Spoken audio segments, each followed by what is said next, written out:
What is up, everybody? Chris of Midlife Crisis Media here. Welcome to another Film Collection 2024 live stream. Today, I'm going to be talking about all of the 4K UHDs in my collection, beginning with the letter S. And this one might be a little bit long because, like I said last week, a lot of my collection is in this and T.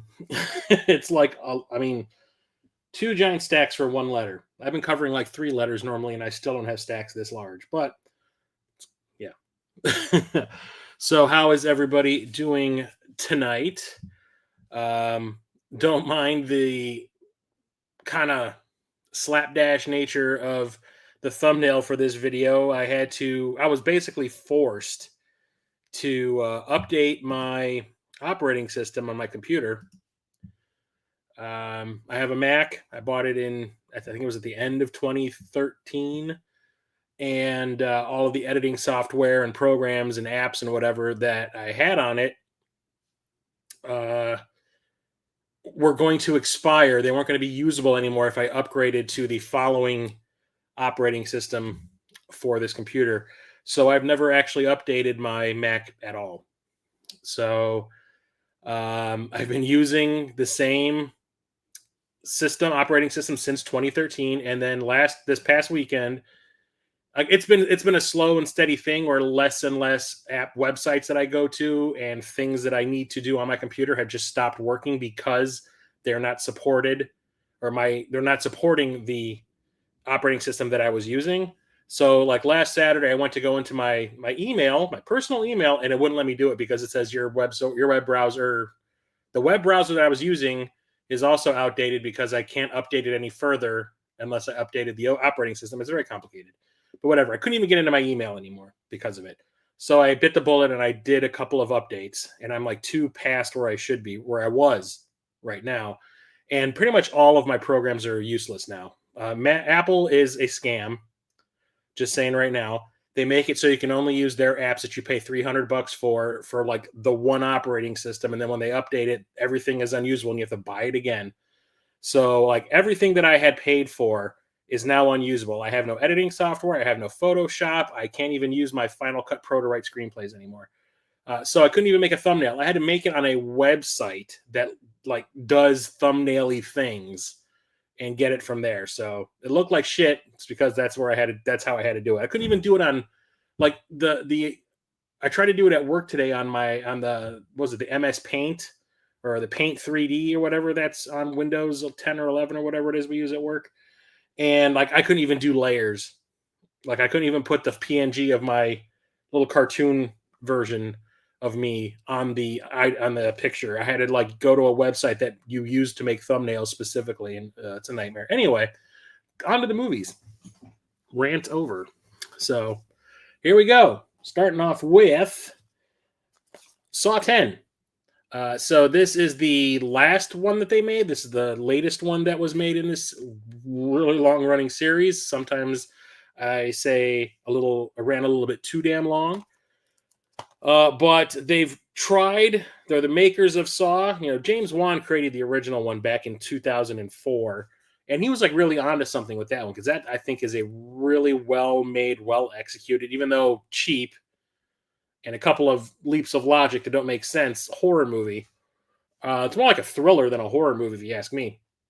It just kind of like morphed into this torture porn thing. And the story ended with Saw 3D, which was the 7th film. And it was originally planned to be 3 separate trilogies that all dealt with a specific person who is now the new Jigsaw. So the first trilogy was Jigsaw. Second trilogy was Costas Mandalore's character. The third trilogy was supposed to be Jigsaw's ex-wife. And when Saw 6, which is honestly one of the ones I think is really, really good because it actually has a story and is trying to say something about healthcare. When that kind of bombed, each one of them, like 1, 2, and 3 made more and more and more money. 3 made a ton of money. And then the grosses started falling off because people were like, each one of these movies is kind of the same. So 6 bombed. So they're like, okay, screw that last trilogy. We'll just combine all the ideas that we had for 7, 8, 9 and combine it into one movie with Saw 3D. And that movie is a giant mess because of it. And because a lot of fans like me were unsatisfied by it. Lionsgate has tried to revive the franchise 3 times now. They did Jigsaw, which I think is okay. Then they did Spiral, which I think is a flaming piece of shit, just embarrassingly bad. And then they're like, well, let's just try and make one that's all about the character that people seem to really give a shit about, and that's Jigsaw himself. So they made Saw 10, which is a prequel to all of the Saw films that deals with Kramer, who is Jigsaw, learning that he has cancer, finding some clinic that's going to help him. Turns out they're a bunch of con artists. They stole all of his money and pulled off some fake surgery on him. And he isn't having it. And it's like the first time we actually see like Jigsaw come out of him. Like you can see him fantasizing about it at the beginning of the movie when people piss him off, like, oh, the thing I would do to this person if I could. And we see like a really cool trap, which is basically this thing that's on the cover here happening. But when he actually goes like, you know what, I've had it. Like I've had it with people screwing me over, and he does it. But while I do like all the backstory and the extra lore added to the franchise because of this, the traps, which is what the horror fans want to see, you know, the gore, are really stupid in this one. They are really impractical. The whole idea of these movies, you know, at least at the beginning, was that Kramer was doing these things to these people to try to teach them a lesson. He's like, look, what was the big one in the first one? Was the bear trap. You know, he's trying to get this junkie, you know, off of heroin or whatever it was that Amanda was on. So he's like, look, I've got this bear trap attached to your face, and it's going to rip your jaw open if you don't do what you need to do. The guy that's your pusher is on the ground right now, and he has a key in his stomach, the key that's going to unlock this thing from your head. You have to get it out of him in order to save yourself. But in the you know, by doing so, you're freeing yourself of the pusher. And, you know, you do what you have to do. Another guy, what was the first big one? There was the guy that had to set himself on fire. It was basically he had to let himself out. He was covered in gasoline. The room was covered in gasoline, and he was in the dark. And the password that he needed to get out of the room is written on the walls, and he has to use a candle in order to see. But he's like, "Don't rush, otherwise you're going to set yourself on fire." And the guy rushed and burned himself. That kind of thing. Here, it's like, you know, if this is supposed to take place before that first movie, where that was the kind of the angle that he was going with. Here, it's like he has no intention for these people to learn anything. He's given them a virtually impossible task for each of these traps and barely any time to do it in. Like one of them involves brain surgery and about a minute. No, this actually takes place before the first one. Yeah, this is a complete prequel. And the thing is that I think it's really kind of cool that Tobin Bell, who plays Jigsaw, he's aged, obviously, but he doesn't look much older than he did in the first movie, which is kind of funny. But it's also it's good. I like it. Like I said, I like the lore that's added and the new story and the new angles with Kramer. And it's left open for another one, and they are making a Saw 11 because this was a huge hit. But I just hope the traps aren't as dumb in the next one. But I really like this. It surprised the hell out of me. I didn't think I was going to like it after I thought Spiral was just a huge hunk of shit. Next up is Scarface. This is the gold edition. I've watched this movie one time in my life. And I was always putting it off because everybody was always talking about it when I was a kid. Like, I was not allowed to watch something this violent when I was a kid. So everyone at school would be talking about it and quoting the whole, like, say hello to my little friend thing and all that, and talking about seeing all the boobs and everything. And I kind of got sick of hearing about it to the point where I just didn't want to see it. And then I want to say 2006 or 7 is when I finally said, sit down and watch the goddamn thing. And I really liked it. And I've owned it on like 3 formats. I bought a DVD of it, then I bought a Blu-ray of it, and now I have the 4K, and I have not watched it since that DVD. But I do have a video game based on it. But it's a remake of a movie that came out like in the 1940s that was about a gangster, but here it's retold as, instead of like an Irish mobster, was he Cuban? I do believe in this. I think so. I think he's from Cuba. Al Pacino just overacts like you would not believe in this. Just completely. I should do a running tally. I think they have it on IMDb. Of a running tally of the amount of times the F-bomb is dropped in this, and it's actually kind of comical how much it happens.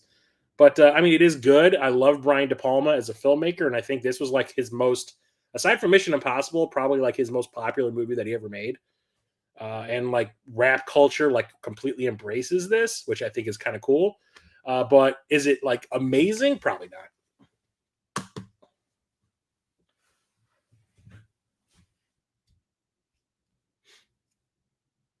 Amanda never met Kramer before she was put in the reverse bear trap. Yeah, but there's like that flash forward at the end of Saw 10 that kind of shows things that have happened already in the movies. Like, but yeah, the whole idea behind that one is it takes place. It's like the beginnings of Jigsaw. That's the whole point of it. Next up is Scott Pilgrim versus the World. I absolutely love this movie. It's like, what if the world revolved on video game rules? Like, you get into an argument, and it's not like an argument. You have a fight, and then the person who loses explodes into a shower of coins, like in a video game, and everybody knows how to fight. Like, people carry around swords and stuff in their back pocket, kind of thing. It's based on a comic book by Brian Lee O'Malley. I've read every issue of that, I have like all 6 graphic novels, and I think it's really fun, if not a little long-winded. The movie kind of condenses things and changes a couple of things, especially the ending. But I absolutely love it. The visual style, the music, the action scenes, like the fights, everything about it is top notch, and it feels like you're watching a video game. I love the cast too. Like Mary Elizabeth Winstead, holy shit, she's like the hottest. When she has the blue hair, or no, sorry, when she has the pink hair, she is one of the. I thought she was so freaking hot. I even in one of the old videos that I made when I was doing edited content, I made a video that was all about DLC characters I wanted to see added into Mortal Kombat 10, and she was or Ramona Flowers, the character that Mary Elizabeth Winstead plays, was on that list.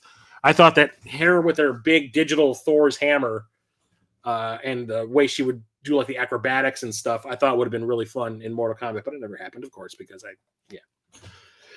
next up is Scrooged. I'm not a Christmas person, but I do watch a lot of holiday themed movies because they were like big when I was a kid, especially this one.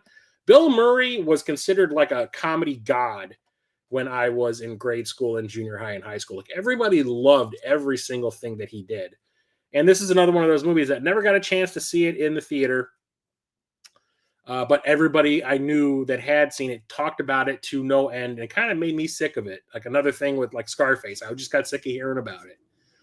So didn't really care to see it in the theater. Saw it on home video. I don't even think I asked my parents to rent it. I think my parents just happened to rent it, and I watched it. I was like, that's actually a pretty good update of A Christmas Carol, and that's exactly what this is. It's 1980s version of Christmas Carol, directed by Richard Donner, who just completely goes crazy with the concept. And Bill Murray, you can tell, is ad-libbing 90% of his dialogue, and it's a lot of fun.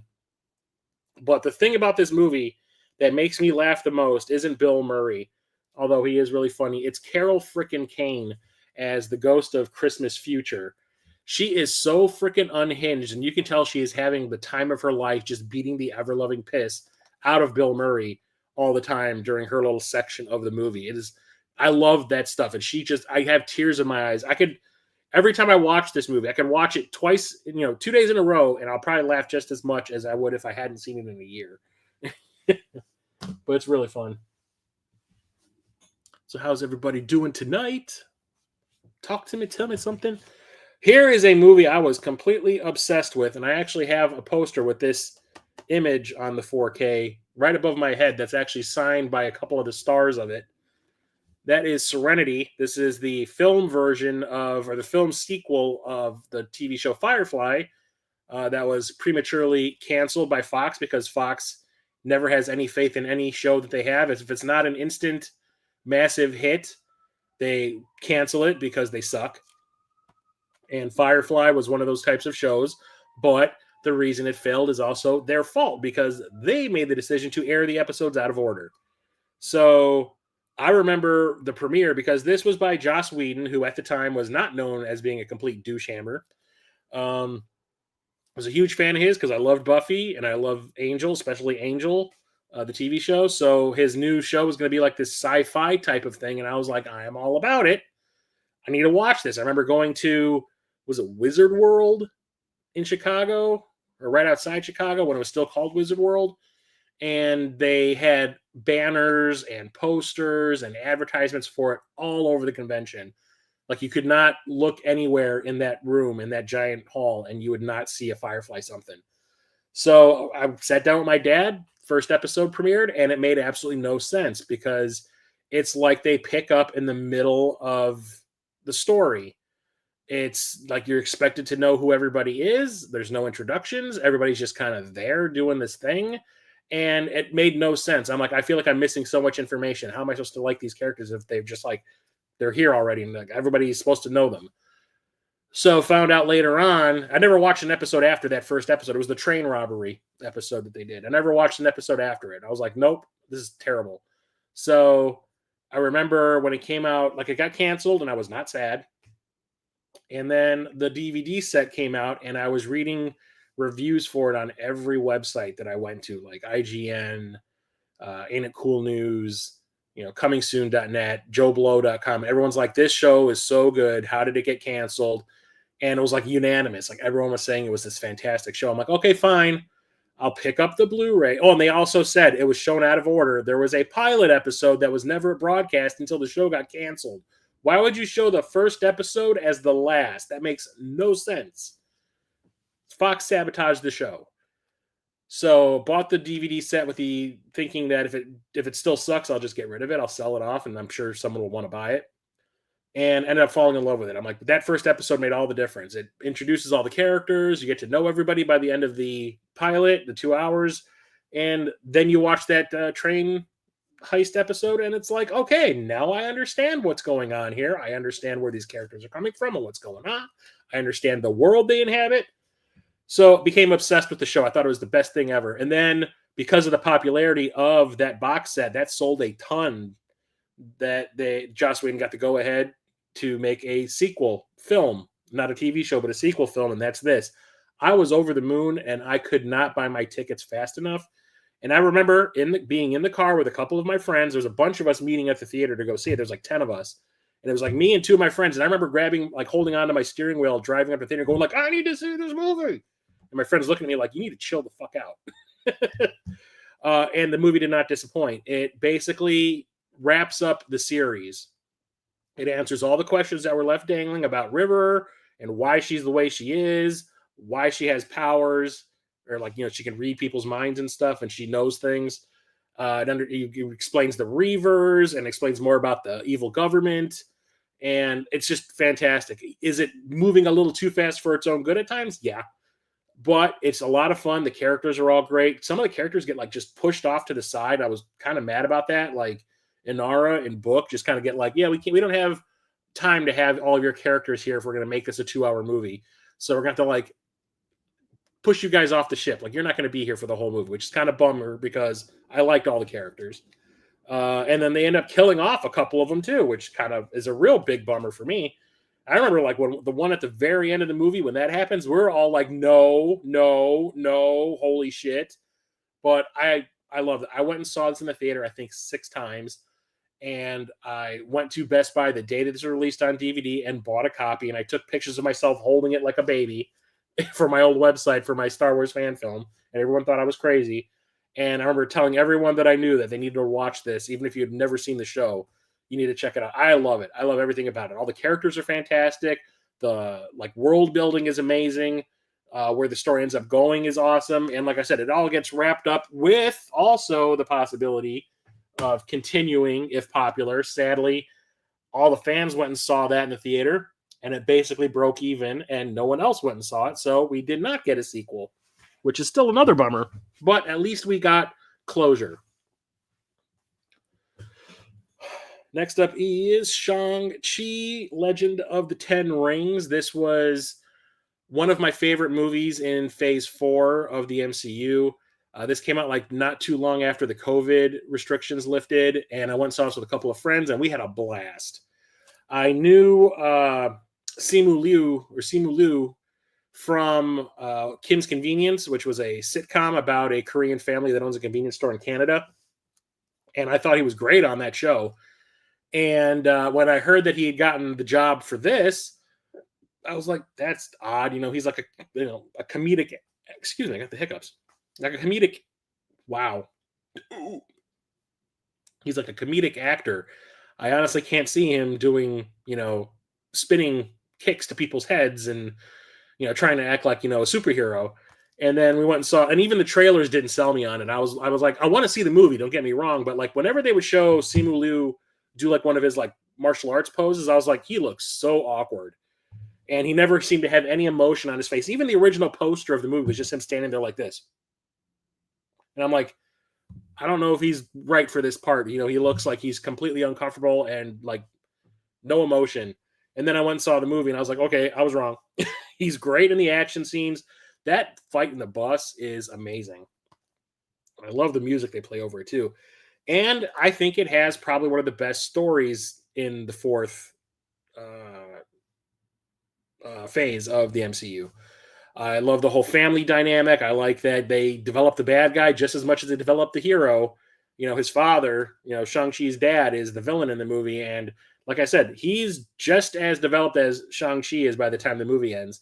And all the characters that they meet along the way. And I love Aquafina in this. I remember when we saw this in the theater, I was like, I want Aquafina to be my damn wife. I was like, she is so good in this. And it's pretty awesome. And I hope we get another Shang-Chi movie. They keep on saying they're going to make another one, but there's been no real official word yet. But he's obviously going to be an integral part of the MCU going forward because of the rings that he now is in control of, which are like some sort of a cosmic force thing, which is going to tie into Guardians of the Galaxy and stuff like that.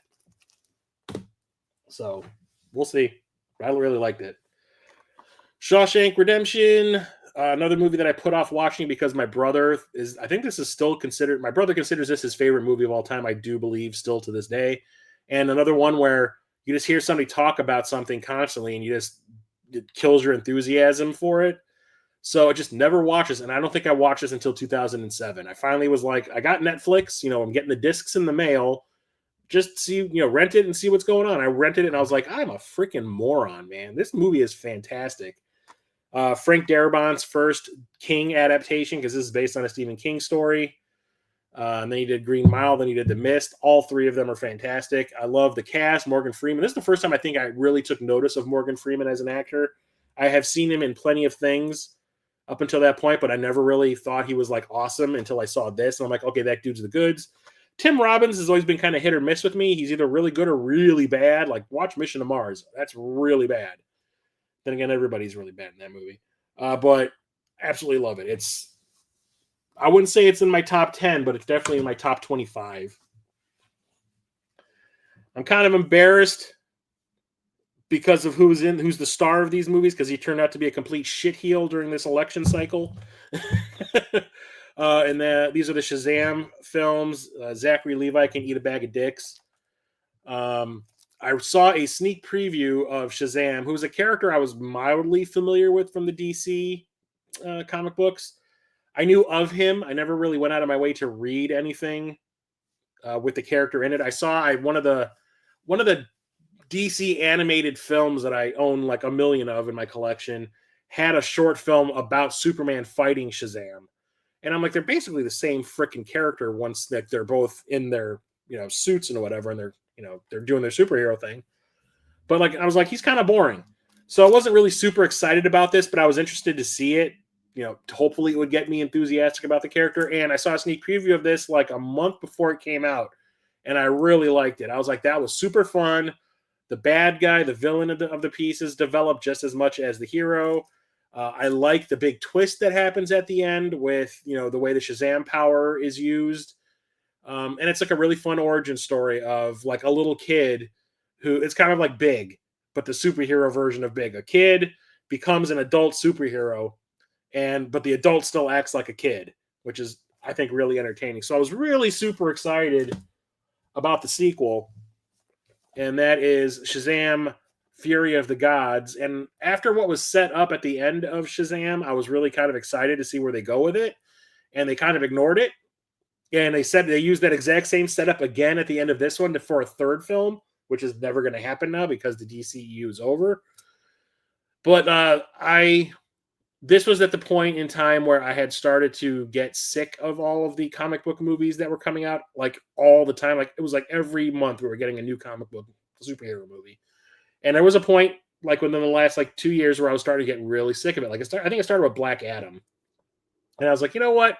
I've seen every single like superhero movie in the theater, including Bloodshot, and Black Adam was the first one that I skipped, and I didn't regret it because I watched it on HBO Max, and I was like, yeah, I didn't need to pay top dollar to see that in the theater. And I did not see this one either. I did not. I waited until this was on HBO Max to see it, and it's not great. It's not nearly as good as the original movie. Same people made it. All the same people are involved. It's just that since I brought it up, that it's a kid who becomes an adult superhero and he grows at the end of the first movie, like emotionally, right? But here it's like the kid, he's older in age, but he acts like he's even younger than he was in the first movie, and it's really kind of annoying. And there's also way too many subplots, way too many characters to deal with, and the twist is obvious who's really the big villain in this. But it's just kind of more of the same of the first movie, and I'd rather just watch the first movie. And the only reason I bought this was for the collector and me to have both movies. But I was not excited.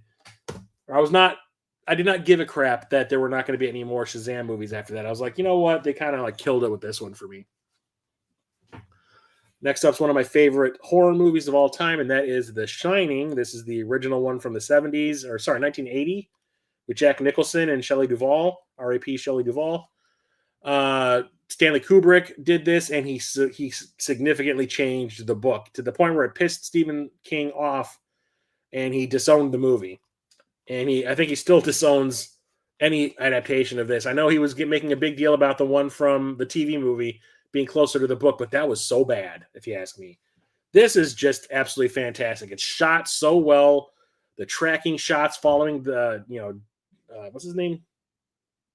Not Tommy. I keep on calling him Tommy. Well, whatever, not important. The kid, when he's riding on his big wheel through the hallways of the hotel and the camera's just right behind him the whole time, those shots are like mesmerizing to me. Like big, awesome use of steady cams. But like it's also a really interesting movie. You're watching somebody like her mind unravel. Someone's losing their shit, and you get to watch it happen gradually to the point where he snaps and goes on a murdering rampage. And it's really, really cool and scary. I think it's still kind of scary. Jack Nicholson kills it in this. Like, no one can do scary like Jack Nicholson because he like makes you uncomfortable when he like loses his shit.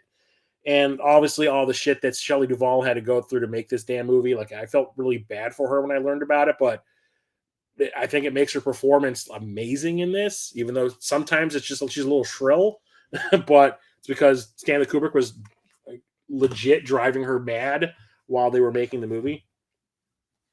But that's a classic. I watch that almost every year. Talked about this last week, I do believe it was, in the end of the month pickup stream for October. And that is Shocker. This is Wes Craven's second attempt to make another horror icon. So he did Freddy Krueger with Nightmare on Elm Street. Freddy Krueger took off and became a juggernaut and a cultural icon kind of thing. But it was out of his hands. After the third movie, he kind of like went, this is, like I've done what I can with this character after the third one because I think he helped develop the screenplay. But he's like, yeah, the series should end here. You've kind of done everything. It's kind of like a trilogy. Ended here. I'm done with it.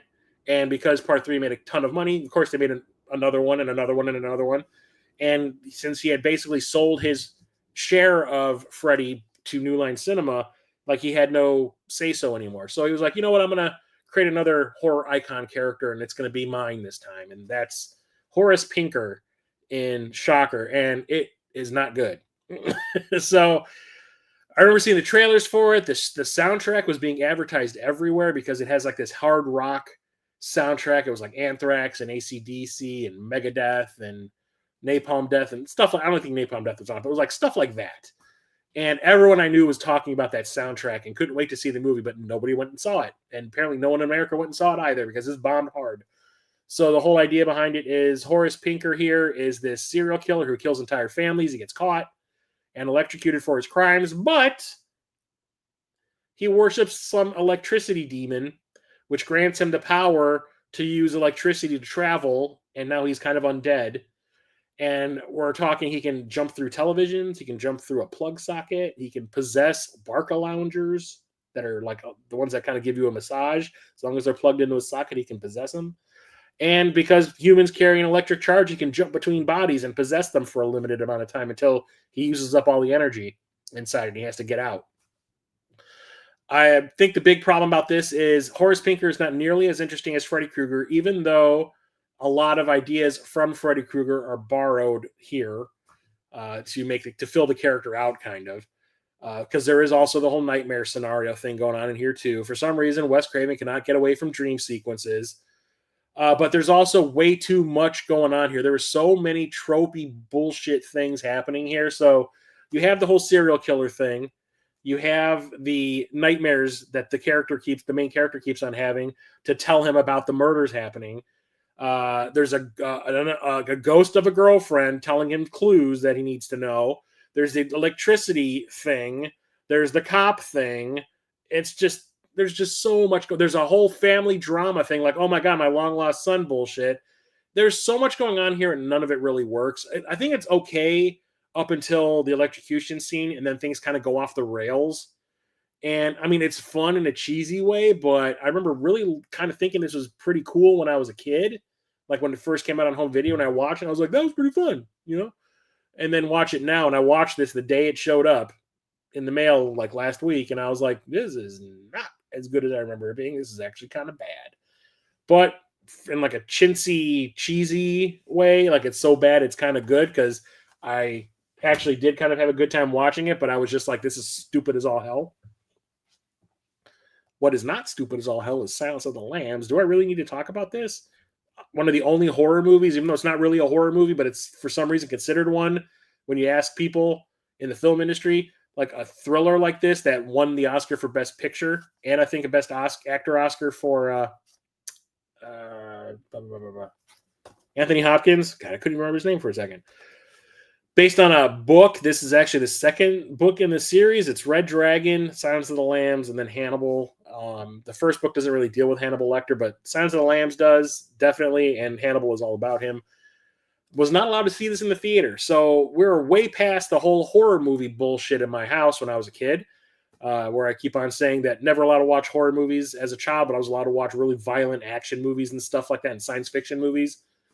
But as long as there was a serial killer running around, we were not allowed to watch it at all.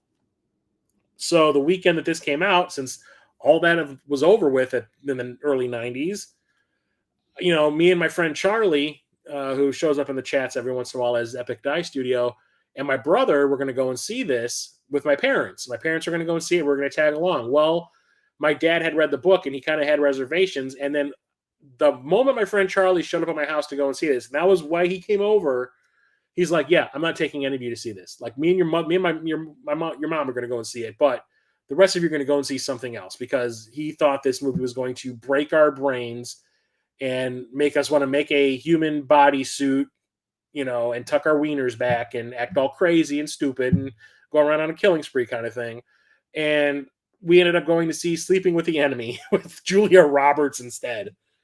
And don't get me wrong, I actually still like Sleeping with the Enemy. I think it's a really well-made thriller, but I really wanted to see this. And then I remember going to school, because that was on a Saturday when that happened. I remember going to school on Monday, and everyone in my graduating class went and saw this opening weekend.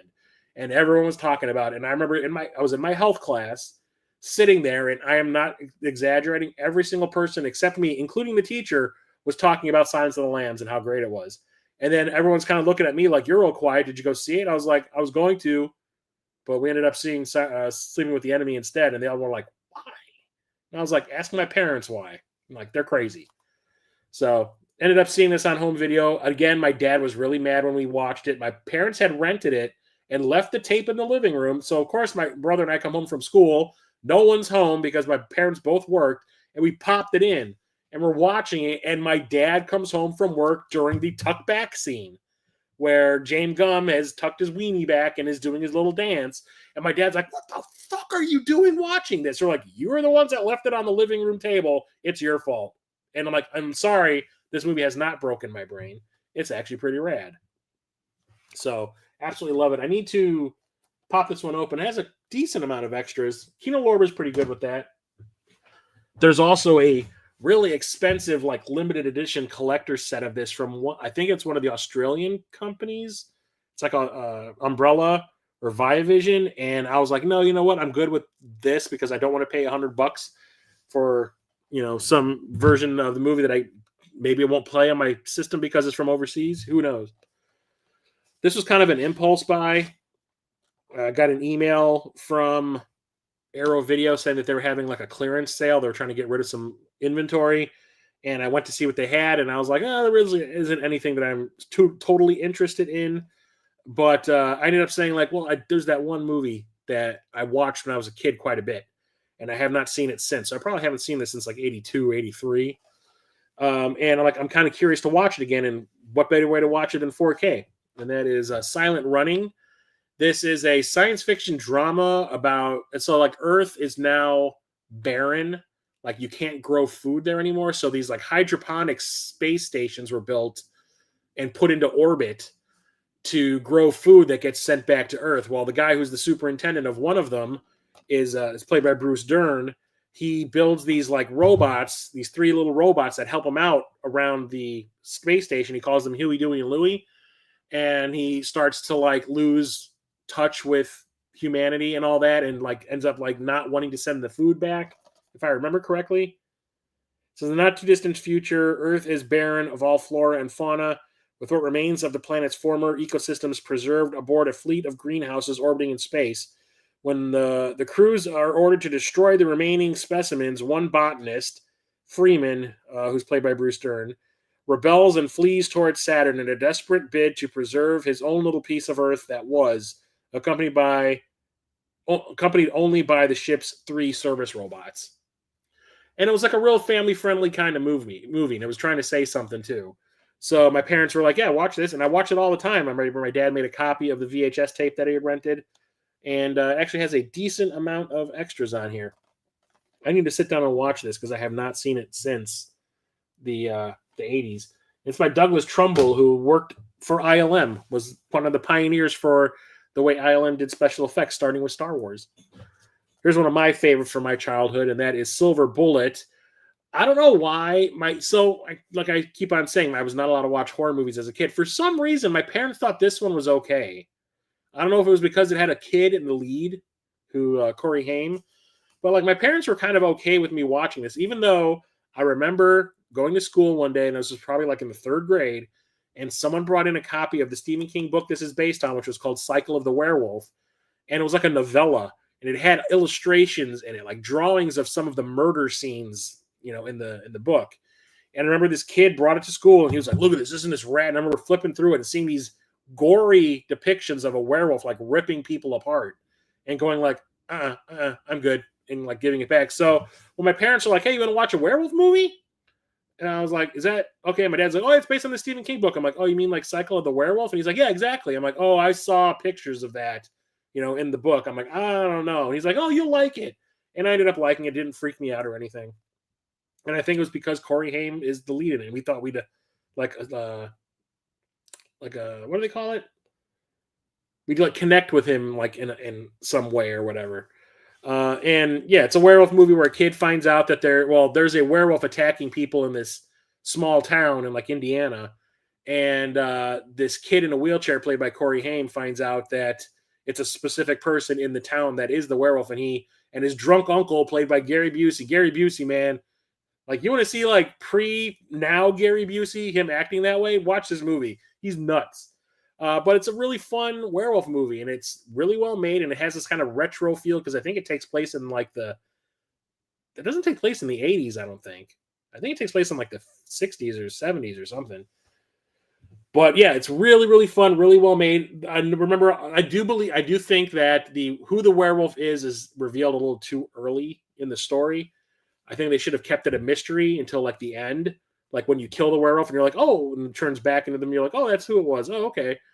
But the big thing that I remember everybody complaining about was the werewolf in this looks like a bear, or people saying it looked like a bear.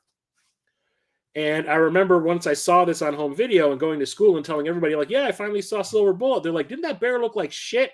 And I remember looking at him and going, werewolves aren't real, right?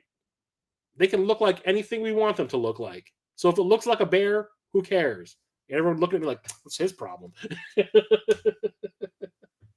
But yeah, that's a fun one. What's up, Retro Coop? How's it going?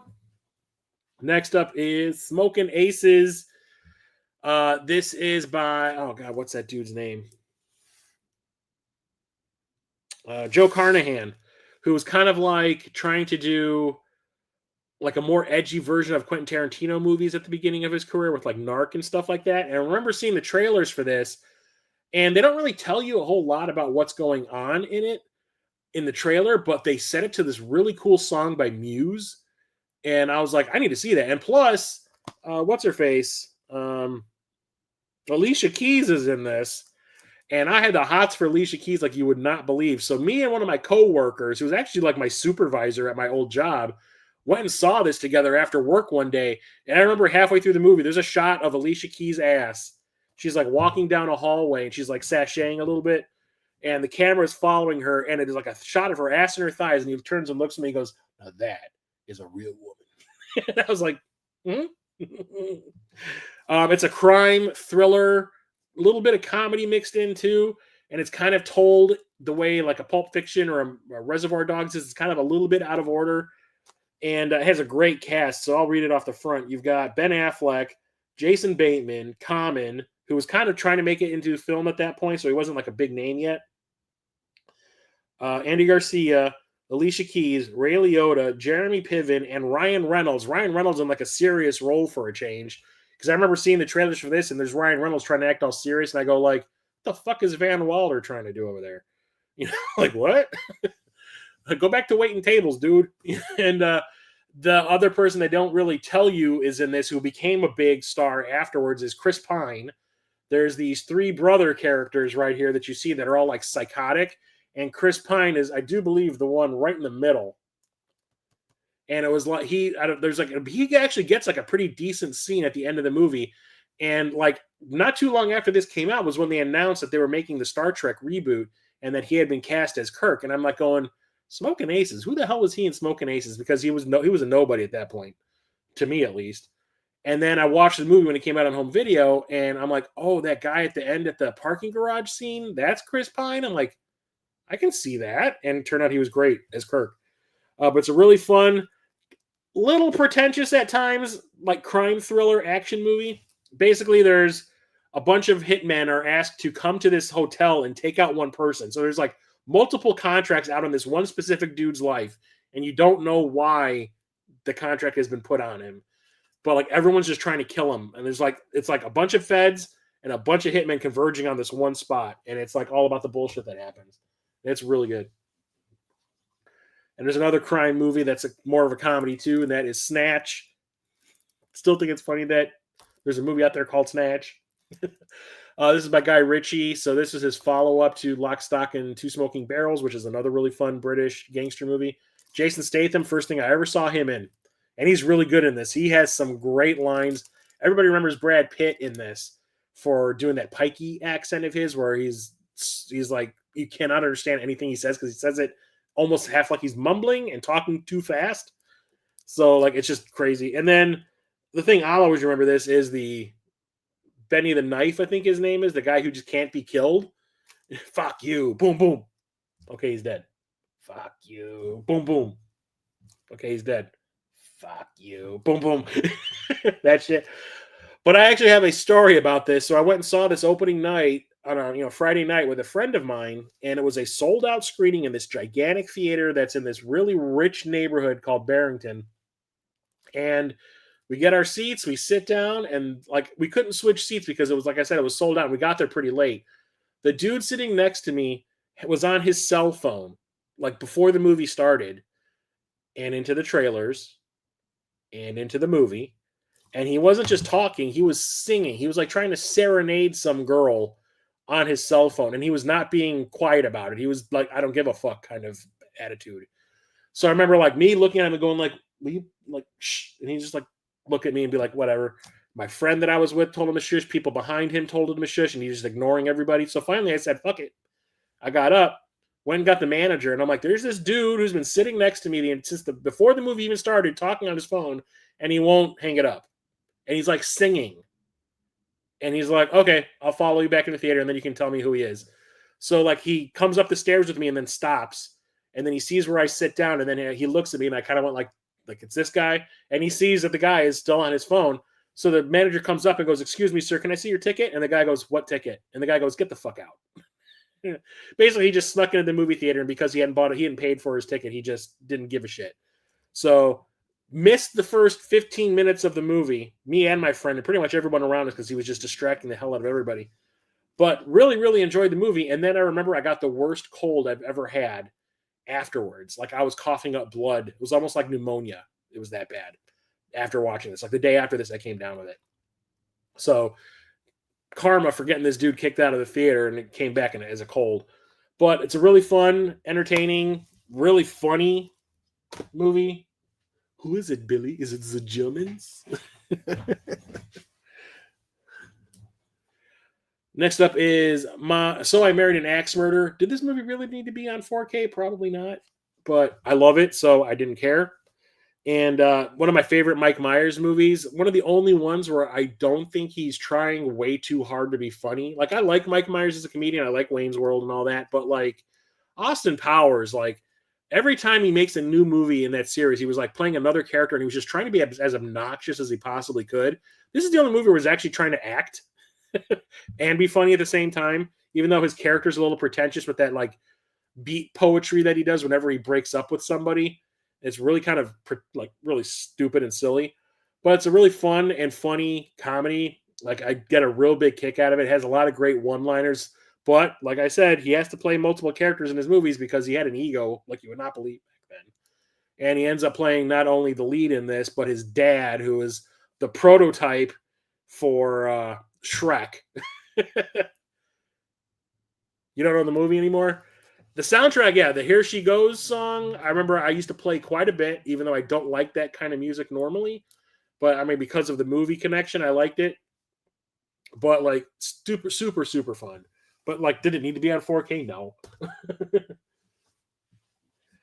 So here, I think this is a very underrated movie in this series, and that is Solo, a Star Wars story. So when it comes to like the Disney era Star Wars films, I tended to like the side stories, like the one-offs more than the actual Skywalker trilogy thing that they were doing. Never picked it up on DVD or Blu-ray. Well, now you know it's available on 4K, and I did have a Blu-ray before, so it's out there. I do like The Last Jedi. Out of the 3 Skywalker movies, that's the one I like the most. That's the only one that did anything different from the others instead of just trying to please fans and do fan servicey things. But I loved Rogue One and I loved Solo. Like Solo was the one I remember when they announced that they were making a Han Solo movie. I was like, why? You know, if Harrison Ford's not playing Han Solo, don't bother because he is freaking Han Solo. And I was afraid that I was going to cross over into all this bounty hunter thing and we'd have Boba Fett show up. And I think Boba Fett is one of the most overrated characters ever. He did absolutely nothing in Return of the Jedi and Empire Strikes Back to deserve all of the fandom that he got. Like, and then what ended up happening to him? He ended up getting taken out by a blind guy and eaten by a giant sand vagina. He's so cool, though. So I was expecting like Han Solo or Boba Fett to show up in this. So I was like, I don't know if I want to see that one. But my friends talked me into it. And then I learned that Donald Glover had been cast as Lando Calrissian, like the young Lando Calrissian. And I was like, okay, you got me interested because I thought he was great on Community. I was a big fan of his. So I'm like, all right, I'll go. And then I found out that Khaleesi, God, I can never remember her name. Emilia Clarke was playing a new character in this as well. I'm like, I like her from Game of Thrones. Okay, you got me. And, you know, I ended up really liking it. So the thing I liked about the standalone movies as opposed to like the trilogy one was there were genres that we've never seen before in the Star Wars universe. So Rogue One was almost like watching a Vietnam War movie. This is a freaking heist movie. This is like a crime movie. And I'm like, when are we ever going to see that again? So I absolutely loved it. I loved Alden Ehrenreich as Solo. I thought he was a great pick. What's his freaking name? Woody Harrelson, I think, was really fun in this. He has a lot of really great one-liners, and obviously you can tell what twist is going to happen with him. But where the movie ended up going at the very end with the big final twist. I was like, that is rad. I cannot wait to see where they go with that next with the whole Crimson Dawn thing, which is a big part of Star Wars Outlaws, the new video game that was released for the current consoles. Check that out because her character, Kira, pops up in that game, and so does Lando.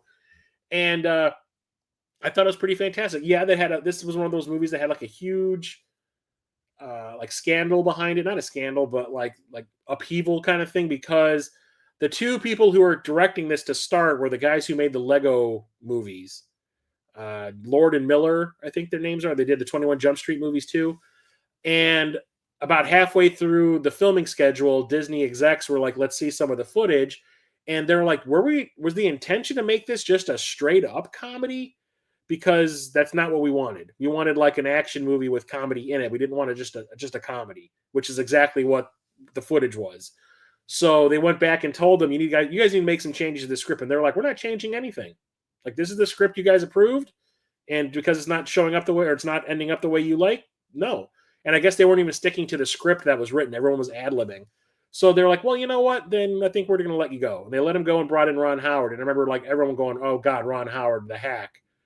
And he ended up tying this movie together, I think, so well. Like, we went and saw it in the theater, and like we cannot tell if there was any kind of a tonal shift between the stuff that Lord and Miller did and the stuff that Ron Howard did. It all seemed to mesh pretty well, and it was fun to boot. Like, I really liked it. I liked that it showed the beginnings of the rebellion with that Enfys Nest group that is always trying to like undo what Solo is trying to do in the movie, and it was really fun. The world building is great, and I was expecting another movie, but because this bombed, because you should not release two Star Wars movies in the same year. Like, one a year would be great. They decided to release this 6 months after The Last Jedi, and with the backlash The Last Jedi got, nobody wanted to see this. And it's a shame because it's, I think, one of the better movies that they've made. And this is not only 4K. I got this from Korea. This is not only 4K, but it is also a 3D Blu-ray. And the 3D in this is fantastic. Especially the Kessel Run scene. You have it on 4K. Yeah, I ended up like getting that in 3D and 4K and a whole bunch of others. I don't know if there's any other ones. Is there any other one? Oh, there's another one from Korea that I'm going to be talking about. That's like a combo. Next up, we have the two Sonic the Hedgehog movies. Not looking forward to these at all because of the nightmares of the original Super Mario Brothers movie, still fresh in my mind. That cut deep. 1993 deep. So when they were announcing this, I was like, yay. And then I saw that first trailer and I was like, oh no, what the hell happened to Sonic? They turned him into Sonic, not Sonic. Luckily, they listened to the fans, or Paramount listened to the fans, and they're like, look, just make it look like he does in the video games at least. And they managed to do that and made everyone happy. And this became a huge hit right before COVID. So I remember like people were talking about COVID and it was like starting to spread. And like, they're like, oh yeah, there's more cases showing up. And I went and saw this in the theater in 4D, which is where the chairs move. It's in 3D. They shoot water at you. They do like wind effects. They do sound, like lighting effects. They shoot smells in the theater. They put smoke in the theater and all this kind of stuff. And I remember going like, should I go and see this in like the 4D because of the whole COVID thing? Because if I'm going to get sprayed in water and someone who had COVID like breathed on that nozzle or whatever and it sprays me in my face, am I going to get sick? So I was kind of panicking a little bit, but I was also an idiot and decided to go and see the movie when it was like 10 degrees out, wearing nothing but like a really light hoodie. And I ended up getting sick. And it was another one of those times where I was like the sickest I've ever been. And I thought I had COVID and I went to the emergency room thinking I had pneumonia, and they tested me for COVID before it was like a thing. They actually shoved that thing up my nose. And before they said that there were tests, and they were testing me, I was like, this is weird. But they're like, no, you have a really bad case of the flu, thanks to me being an idiot and being out in 10-degree weather wearing like a really thin hoodie. But I really enjoyed the movie. Like, it surprised the hell out of me. I liked all the characters. This is one of those things where you have human characters interacting with the CGI ones, kind of like Roger Rabbit. And usually that doesn't pan out because you get like Garfield or the Chipmunk movie or something like that. So that was another reason I wasn't all that interested in it. I'm like, is this going to end up like that? And yeah, it does go a little in the kiddie direction at times. But Sonic is pretty accurate to what he was like in the cartoons and stuff like that. And Jim Carrey, I'm not a big fan of, I think his shtick gets old really fast, was, I think, a great choice to play Robotnik. So I had a good time. And then like a week later, all the theaters shut down. But it made a ton of money before all the theaters shut down that we got a part two. And this came out not too long after the theaters opened back up after COVID. And I was not a big fan of this compared to the first one because, they just added more and more characters. They started focusing more on the human characters. That whole wedding thing, did that really need to happen? Like it was just filler, I felt, and kept getting away from what made the first one so much fun. So I think they've kind of rethought that in the third one that's coming out. So although it does introduce Tails into the movie, it does introduce Knuckles, and we get like the fat version of Robotnik, which is kind of cool. And we get to see Supersonic? Is that what he's called? The when he glows yellow when he turns gold. I mean, there's some cool stuff in it, and there's a lot of stuff from the games, and they do set up the whole shadow thing at the end of this one that I'm like, it's all right, but I'd rather just watch the first one. And then another one, did it really need to be in 4K? Probably not, but I have it, and that is South Park Bigger, Longer, and Uncut. This is the the big South Park theatrical film that surprisingly ended up being a musical, and I hate musicals, but when you have songs like the ones that are in this movie, I tend to enjoy it because their songs are so entertaining and disgusting at times that they're kind of like catchy. Like the whole Blame Canada thing is a classic. It was nominated for an Oscar, for crying out loud, for best song. But I really liked it. And the thing was, seeing this in the theater, I was a huge fan of South Park at the time. I have not watched South Park since probably 2008. I want to say the last episode I watched was the World of Warcraft one. So I kind of lost touch. But like I was huge into it when the movie came out. Like this is like after the second season or something, the movie came out. It was like this juggernaut on Comedy Central. Like it was basically keeping Comedy Central afloat. I saw this in the theater opening night with a bunch of friends, and it was weird because like get to the theater, you're walking up the stairs to go to your seat, and you're seeing nothing but adults. And then I see this old man with 3 young little kids sitting next to him. And I went, oh no, someone got conned into something.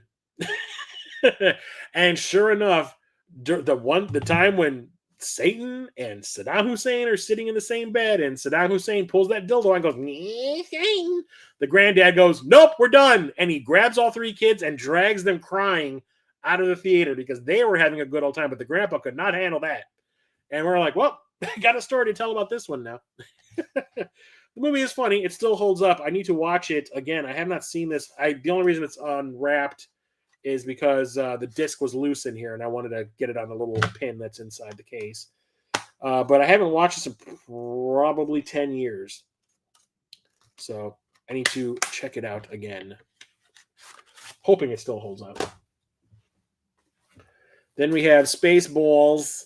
We talk about Star Wars. This parodies Star Wars, Star Trek, Planet of the Apes, anything you can think of science fiction up until this point. This is Mel Brooks doing his parody routine that he did with Blazing Saddles and Young Frankenstein and all that with science fiction. And he actually got like George Lucas's permission to like borrow all the ideas that he does, like the whole Yoda thing and the lightsabers thing and the Darth Vader thing. He got like George Lucas's permission to do it. He actually went to him and said, are you okay with me doing this? Because we're going to be making fun of your stuff almost specifically. Like 80% of the movie is making fun of Star Wars. And he's like, yeah, go ahead. You're my hero. Do it.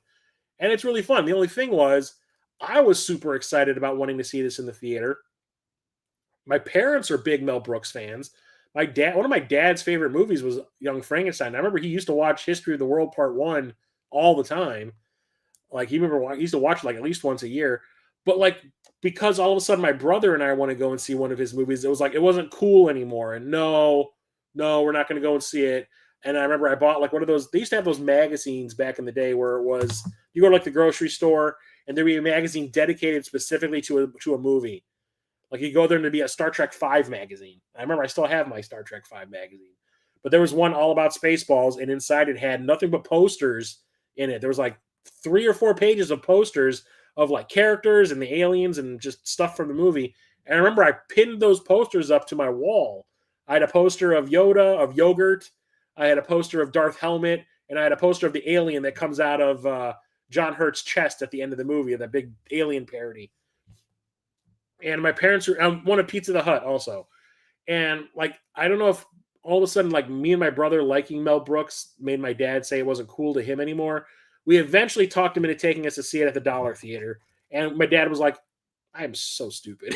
Like, we should have gone to see it earlier, because he's like, yep, we missed out, but at least we did get to see it in the theater. And it is super fun.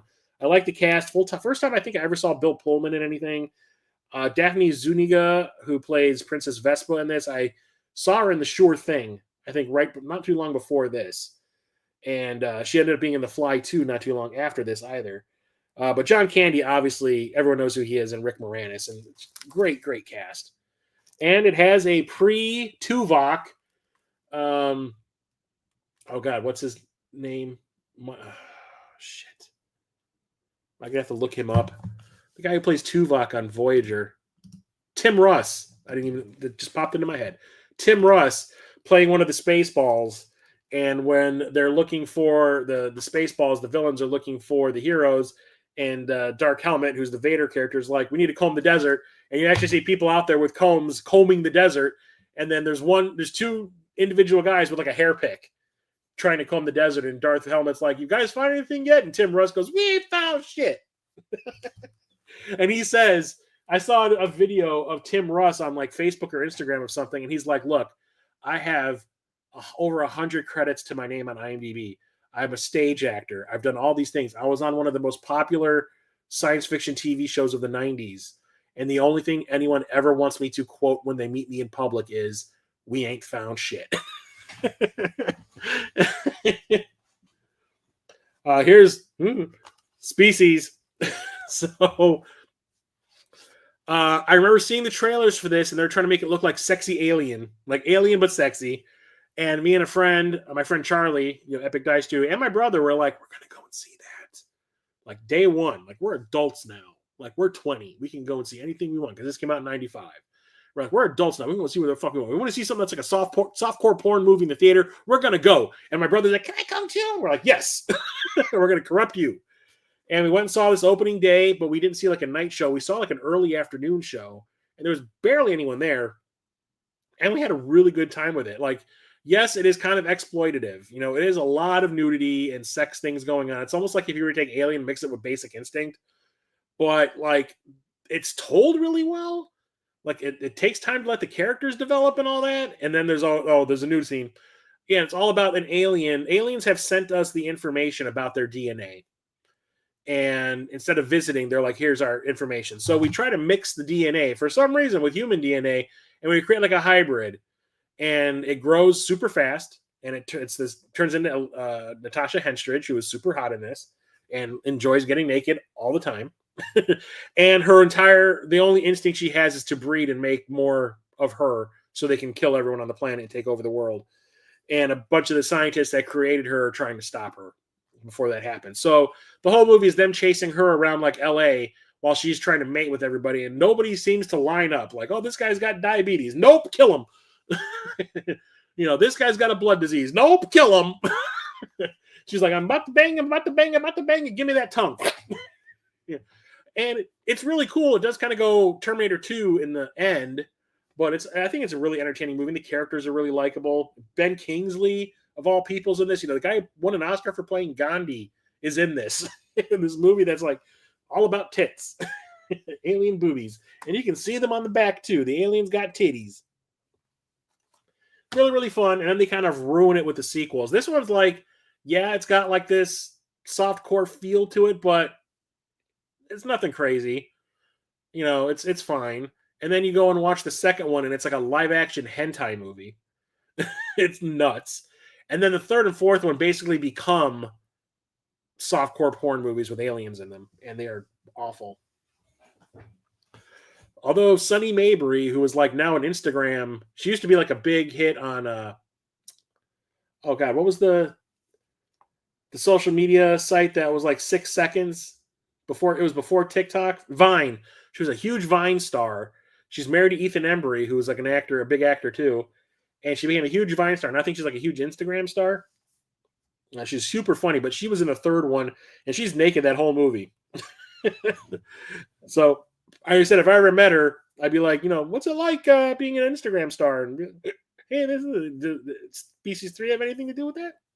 I had the hiccups again. Speed. The movie that made Keanu Reeves a huge Hollywood star.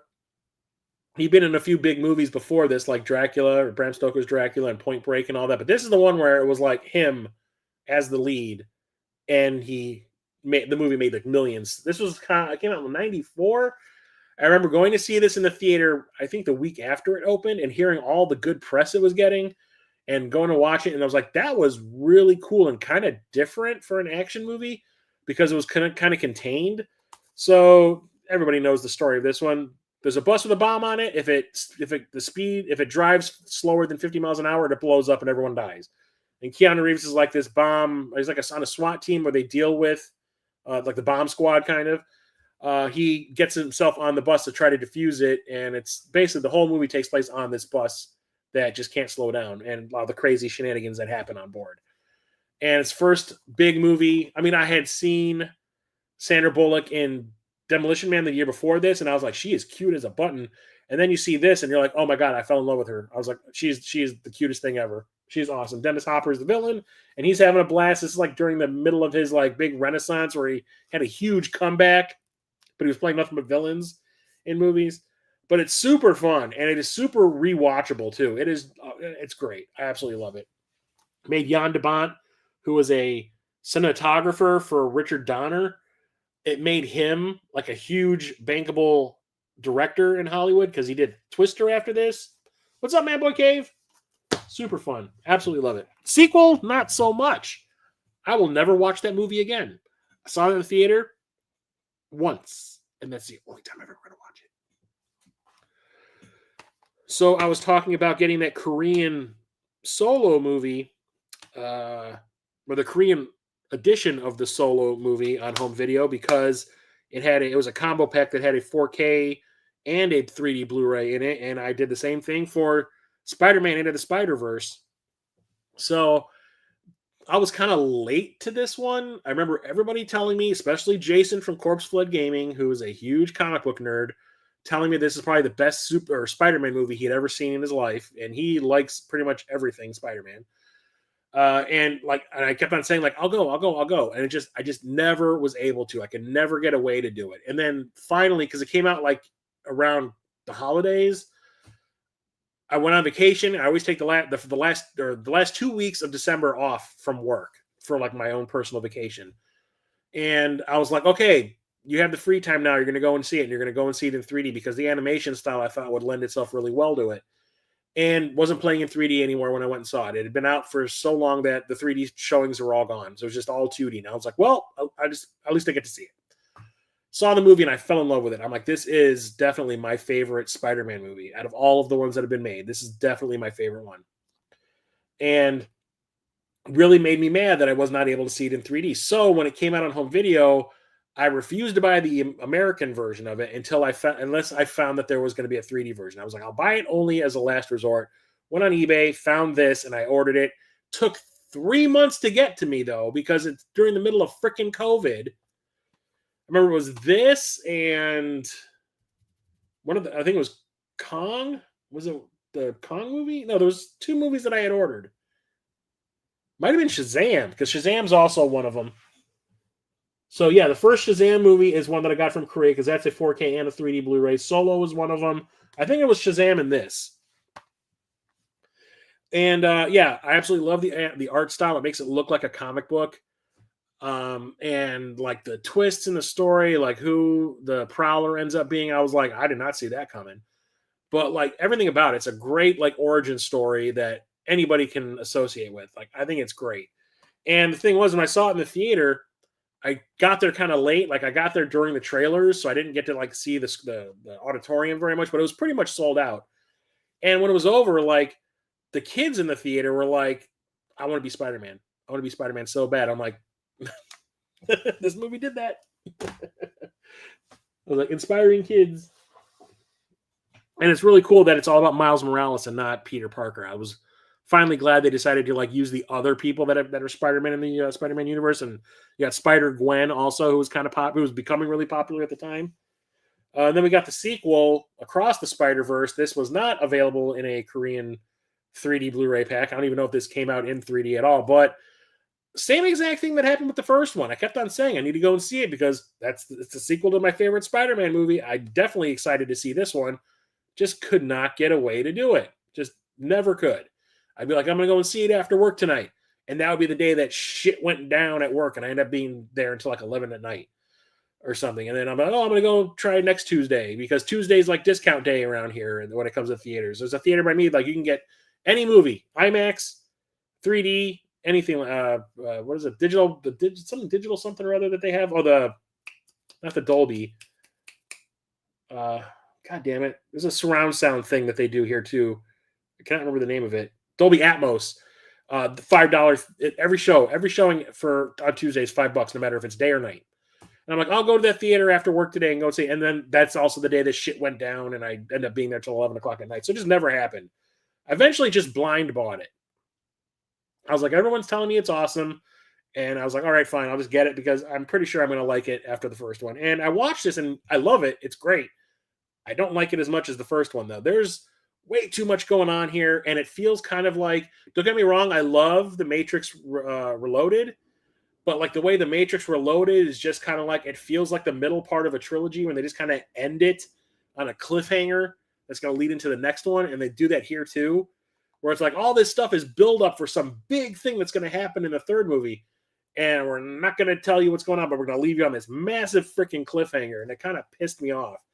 And then they were saying, I remember like Sony was saying, oh, don't worry, the sequel is going to be out the following year. So this came out in like what, 2023?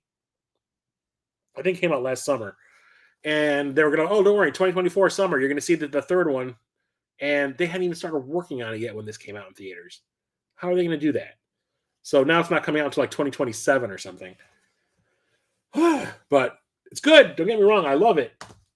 Not nearly as good as the first one, if you ask me. But then we're talking about like the live action Spider-Man movies. This one's definitely my favorite out of all of the ones that have ever been made. And that is Spider-Man No Way Home. Absolutely love this one. This is the first big multiverse thing that they decided to do in the MCU for Phase 4. So Peter Parker, his identity has been made public. Everyone knows that he's Spider-Man. And he goes to Doctor Strange and says, hey, can you like make everybody forget me? And he screws the spell up, and all of a sudden, like the villains from all the other Spider-Man movies start making their way into his universe, and other Spider-Men from other universes. So you get the Tobey Maguire, you get the other British guy. I can't remember his freaking name. Oh man. Damn it. Andrew Garfield. He shows up too.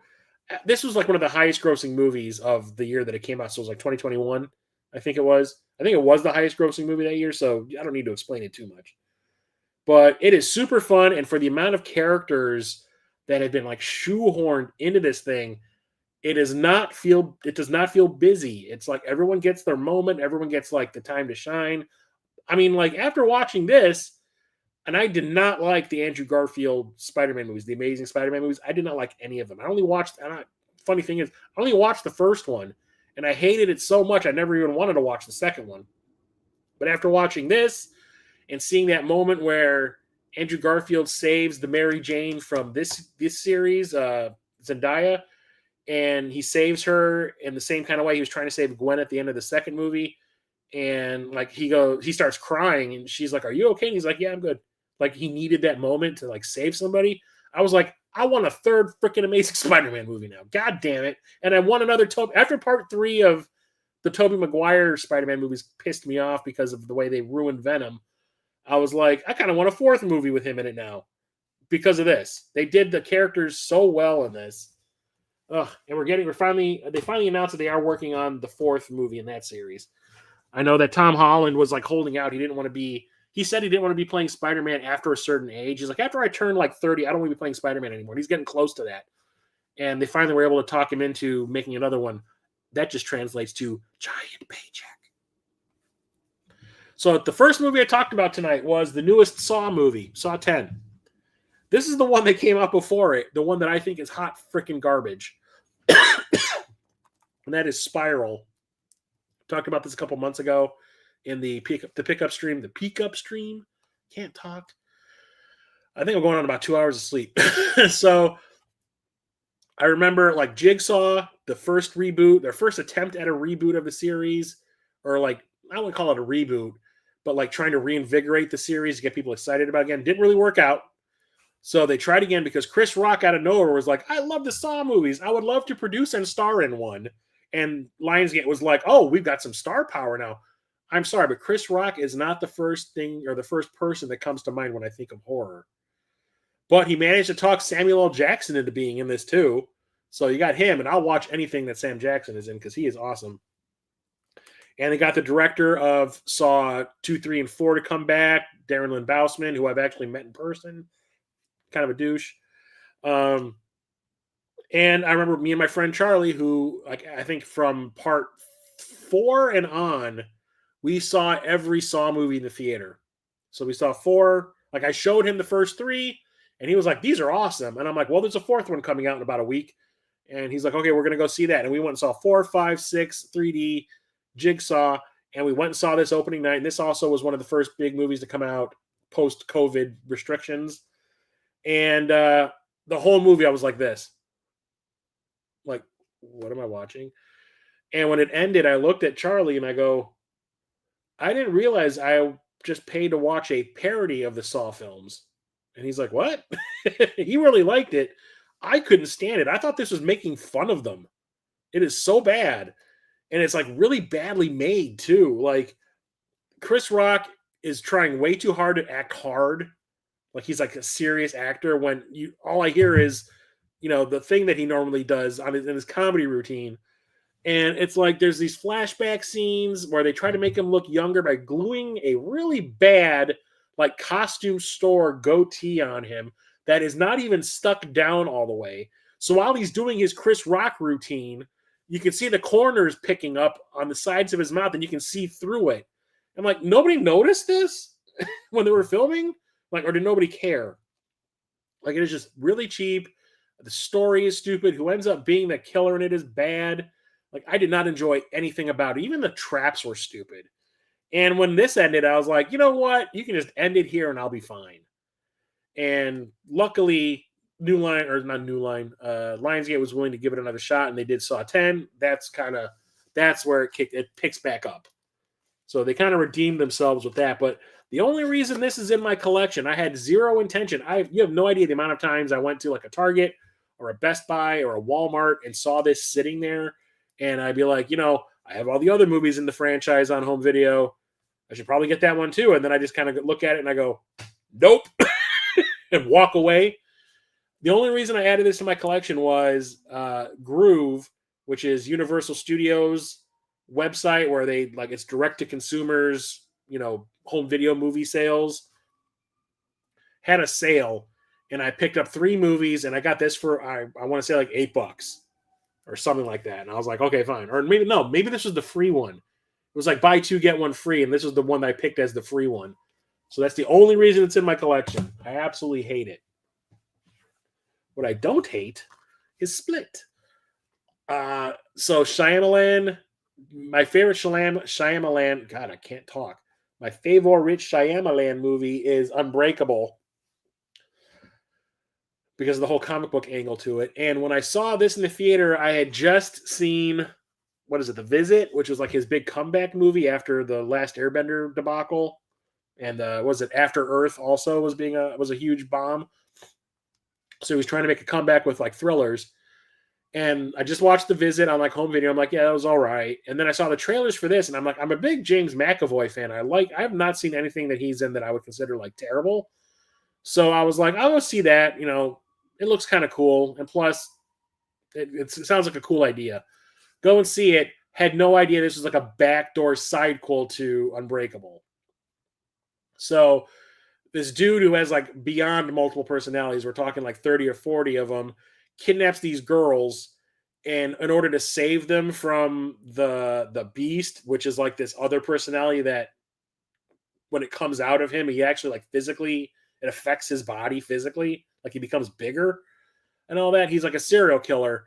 And no, it turns out you're setting up a villain for Bruce Willis's character the Sentinel from Unbreakable to fight in another movie. And when they introduced that idea at the very end of this, where like, you know, the character gets arrested and they show like a news broadcast of this guy being put in jail and put in this mental institution, and you see Bruce Willis as the Sentinel sitting at like a diner watching this on a television, and I'm like, oh my God, you did not just do what I think you did, Shyamalan. You mad genius, you. Give it to me now. And I remember saying it when it was over. I was like, oh my God. And I could not wait for the follow-up, which beyond disappointed me. So Unbreakable and Split, to my two favorite Shyamalan films. And then I get a lot of shit from this from one of my friends. He absolutely hates this one. I don't know how his wife feels about it. She doesn't really talk about it, but like he told me to his face, he's like, I hated that one. This is my favorite of the three that we've gotten so far in this series. And that is Star Trek Beyond. This is the reboot, JJ verse, Kelvin verse.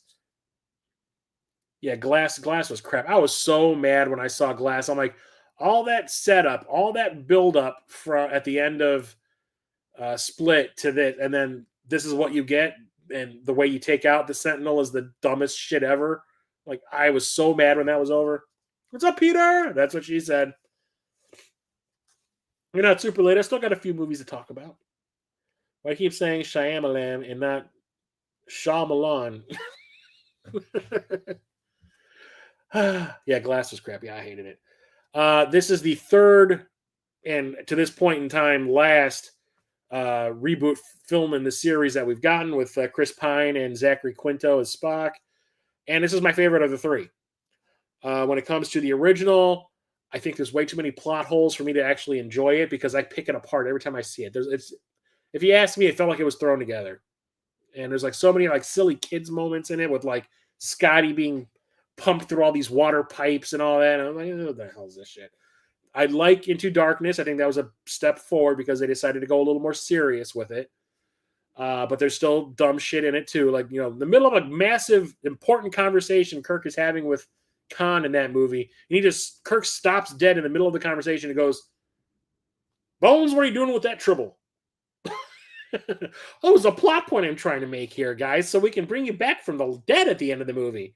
It's so bad. But this one, number one, is the one that J.J. Abrams did not direct because he went off to make Star Wars Force Awakens.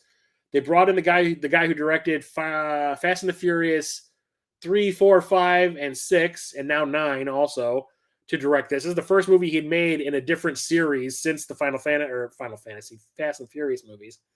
And he gives it a really cool, like, fast-paced style. I really enjoy it. His shots that he picks in this movie are freaking fantastic.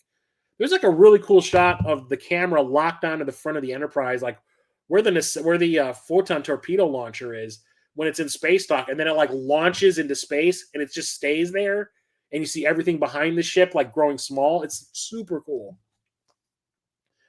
And this is also one that kind of is like watching, if you ask me, The Sixth Sense. So the first time I saw it, I was like, yeah, that was pretty cool, but it kind of doesn't make a lot of sense to me in certain ways. Like, why was this happening? And why was this character like this? I don't get it. And then I went and saw this again in the theater, and it is like The Sixth Sense. There's things that you don't realize are happening that are connected to the main plot. And like, I'm like, oh my God, the clues have been there the whole time that I just did not realize were clues that now it's starting to make sense. Like, at the very end of the movie, the villain, Krall, who's, what's his name? Idris Elba, is flying towards this space station that he's trying to destroy, and he sees the ship that Kirk and crew have commandeered that was left on this planet they were stranded on. It's called the Franklin. That's kind of like this really basic-looking Federation ship, and he sees it flying alongside them, trying to stop them, and he looks at it and he goes, hello, my old friend. And you think he's talking about like Kirk, because him and Kirk have had all these conversations, right? And no, he's talking about the ship, because that was his ship. It's like the twist. And like I was like watching the movie all over again for the first time. It was like brand new. Like, it had no idea that these clues were there because they were just not in any context. And now that I knew what was going on plot wise, and now I hear it, I'm like, oh shit. It was like a whole new movie. And I ended up seeing this like 4 times in the theater. The last time I saw it was in D-Box, which is where you have the moving chairs, and it was in 3D, which is fantastic. And when I bought this 4K, the only reason I bought it was for some reason, I think it happened with one other movie. I think it was Transformers 5. The only reason I bought it was cheaper than the Blu-ray version. I don't know why, but the Best Buy must have been or Target. Must have been a glitch or something with their pricing, but the 4K was cheaper than the Blu-ray. And then I bring it home, and if you look at the cover, it says it's a 4K. It's a 4K. It's a Blu-ray, and it has a digital code, right? Nowhere ever in here does it say that it also comes with a 3D Blu-ray of it. Not advertised at all, but it's in here, and I was super thrilled because this movie kicks ass in 3D. So the whole idea behind this is the crew is basically at the point where the original series ended. So the original series got canceled after 3 seasons, right? And it was supposed to be considered like 3 years of their 5-year mission into deep space, right? This takes place like basically after that 3rd year. So it picks up where the TV show kind of left off. And Kirk is feeling like he doesn't want to do this job anymore. Like everything is the same. Every day is the same. Maybe he made a mistake being a captain and being in Starfleet. And they end up getting lured into this orbit of this one planet where this alien named Krall is looking for this ultimate weapon that he can use to destroy civilizations and all that. And Kirk just happens to have part of the weapon on the Enterprise. So they destroy the Enterprise, and the crew lands on this like planet in the middle of nowhere, and it's about them trying to get back off the ship and stop this guy from going on this rampage throughout the universe. And I think it's really well done. Every single character gets something to do and gets like a moment. I remember McCoy, the guy that plays McCoy, Carl Urban, complained in Into Darkness that he didn't want to come back for a 3rd movie because they basically gave him nothing to do in the 2nd movie. But he was promised that he would get things to do. And oh boy, does he in the 3rd one. Him and Spock, we finally get to see that like love-hate thing between Spock and McCoy. In the previous movies, it was just hate. It was like Spock would say something and Bones would be like, "You're a dick." And that was all that they did. And here it's where you see them start to understand each other and really get to like each other. I'm like, that was cool. Kirk gets a lot of really cool moments. We get a new character named Jayla, who is, I think, rad. It's played by Sophia Boutella, and she does a lot of rad actiony stuff. And her character, Jayla, is actually like a short version of Jennifer Lawrence, because I guess in the script they couldn't come up with a name for her when they were writing it, so they kept on calling her Jennifer Lawrence in Winter's Bone. The movie that she was nominated for an Oscar for. It was like her first big movie, and she got nominated for an Oscar. And then they were like, "Why don't we just combine her name?" So it's Jennifer Lawrence, Jayla. And it's great. I think it's a lot of fun. Idris Elba's a really cool villain. There's a lot of really cool action scenes. The whole zero-G thing at the end of the movie is rad as hell. The whole zero-G slipstream idea I thought was really, really sweet. And I love the whole chase scene where Kirk and the crew are in the Franklin, and they're like in the docking area of the space station that they're trying to save, and they're chasing Krall, Idris Elba's character, through it. But the thing is, it's like this big long tunnel they have to travel through to get to where they can dock, right? And they can't go anywhere because the ship is really big. And every time they show Krall's little mini ships like flying around, in the background, you can always see in every single shot, you can see the Enterprise still moving through that tunnel in every single shot. I'm like, that's really cool that they always angle the camera in a specific way. See, the Enterprise is still on, or the Franklin is still on its way. These guys are making their way through the space station, getting ready to do their thing, but you can still see the Enterprises, I keep calling the Enterprise. The Franklin is getting to where it needs to be to do what it needs to do. I think it's really kind of cool cinematography wise. I'm rambling because I'm beyond tired and I'm hungry and I'm thirsty. I apologize. Anyway, next up is Starship Troopers. This is the 20th anniversary edition. I need to check this out and see how the transfer is. But this is one of my favorite science fiction action movies of all time. RoboCop is definitely better. Paul Verhoeven directed both of these films. And the thing is, I remember seeing this opening night with a bunch of friends, and we were like, this is so flippin' cool. Like, the whole alien war, or the war with the big alien insects, super cool, super bloody, and also trying to be a little subversive, like trying to mix in some fascism commentary and all that. And I'm like, It is really cool. And the thing is, before this came out, I was like, you know what? I'm going to read the book. I'm going to be that guy, and I'm going to read the book because I liked the trailer of this so much. I wanted to read the book. I did. Then went and saw the movie, and I'm like, the movie is nothing like the book it's based on. They basically took the general idea of a war with giant alien bugs and the military fascism kind of aspect of it, and that was basically it. But the thing is, I think I like the movie more than the book because the book is kind of boring.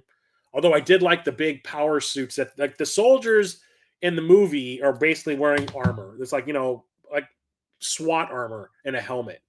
In the book, they wear this like power armor that's like the power loader thing from Aliens. Like it's like I can't remember what they called it, but it's like this gigantic suit that wraps around them and augments their strength. It has guns built into it. They can jump super high and all that. I'm trying to think of another movie that did something like that. Edge of Tomorrow. Think Edge of Tomorrow. The armor that Tom Cruise wears. That's like a power suit. That's basically what the soldiers wear in the book compared to this. I wish that was in here. They ended up using that power armor in the animated Starship Troopers movies that they made and the TV show that they made. But it is also, while it does have a lot of great action scenes and a lot of nudity and stuff like that, it is also very campy. The acting in this movie is awful.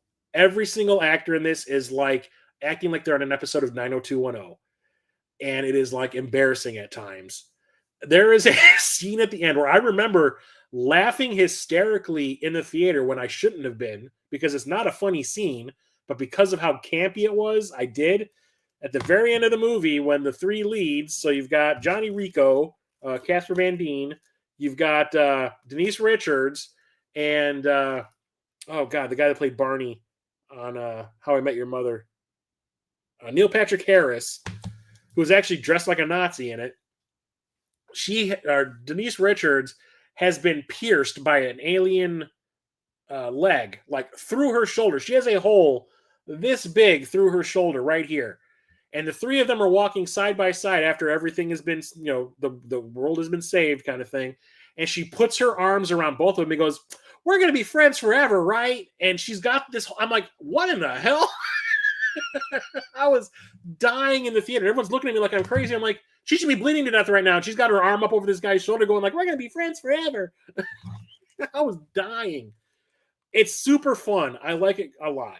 And the thing is, I remember, as much as I liked it, my brother thinks this is probably one of the worst movies ever made, and he still stands by that.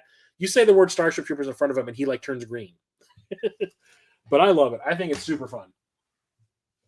Is it the best movie ever? No, but I enjoy it. Talked about this last week in the and the next movie in the end of month pickup stream that I did last week, and that is Stardust. I do believe that you were a big fan of this one, Man Boy Cave. You commented on the that video last week. Based on a Neil Gaiman book. It's like a science fiction-y fantasy kind of thing, where this young guy is trying to impress this rich girl he wants to be her suitor, and she ain't having it. So he sees a shooting star while they're having like a picnic at night, and he goes, "I'll go get you that shooting star, and you'll be my wife." And she's like, "Okay, fine." And he goes to get it. It's not a shooting star; it's a woman. It's Claire Danes. And Charlie Cox, whose name I could not remember last week. Charlie Cox, who's a lead, he plays Daredevil in the Marvel movies and the Marvel TV show, ends up kind of falling in love with her and going on this adventure trying to keep her safe from these witches, specifically Michelle Pfeiffer, who use these shooting stars as like a way to stay young. And the witches are trying to kill her so they can get the potion they need. And it's a lot of fun. It's really creative. Matthew Vaughn directed this, who did X-Men First Class and the first Kick-Ass movie and all the Kingsman movies. He's got a really cool visual style that I really like, and he is really good at directing actors. And I really enjoyed it. I think it's really fun. It's funny. I talked about last week, I was talking about Robert De Niro playing like this gay pirate character who you think would just be like this stereotypical kind of thing, but he plays it so well and like subtle, I guess, that like you can't help but really like this character. And I kind of wished he was in more of the movie, but I really, really love it. And this is a steel book that I picked up from Amazon, actually. Let's open it up, see if there's anything crazy on the back artwork, because it's covered up by one of those pages that tells you about all the extras and stuff. Unboxing, everybody. Oh, yeah. Speaking of Robert De Niro's character, the back has his flying pirate ship, which is rad as hell. I need to watch this again. I might watch this weekend. Yeah, there's Charlie Cox and Claire Danes. That's actually like the original poster artwork. But from what I understand, this did not fare too well at the box office. But luckily, Vaughn was able to bounce back. Do another story in that universe. Was it a series of books, or was it just one book by Gaiman? I never really looked into it. Okay, next up, I talked about this last week also, and that's The Stepfather. Shout Factory / Scream Factory really kind of went crazy in October with the horror movies in 4K. They released a ton of them, and I think I got pretty much, at least the ones I was interested in, but I think I got like 6 or 7 movies from them in October. And this is one of the only ones that wasn't an upgrade. This I don't think was ever available on Blu-ray. So this one was kind of new to my collection. I don't think I've owned a copy of this since VHS. And it's not really a horror movie. It's more like a thriller about this serial killer who basically creates a life with a family, usually with a woman who already has kids. And he's kind of like coming in as like the savior of the family. Like, oh, you're not going to be the single mother anymore. I'm going to help you. I'm going to provide for you kind of thing. And once he marries them, or he marries the woman, he at the first sign of anything not going his way, he basically says, "The hell with this," goes and finds another family to do the same thing to. And once he does find them, he kills everyone in the family he's currently involved with and moves on to the other, including like changes his identity and everything. And it's the beginning of the movie. They show it happen. They show like the whole murder thing, and it is creepy as hell.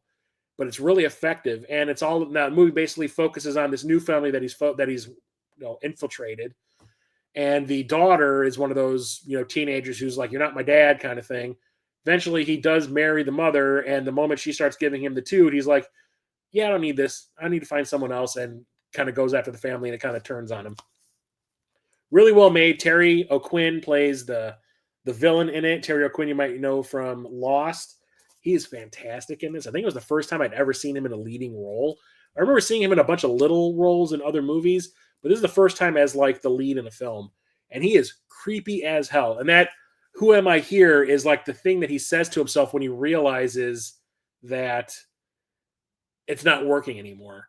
He'll forget what identity he has in this family.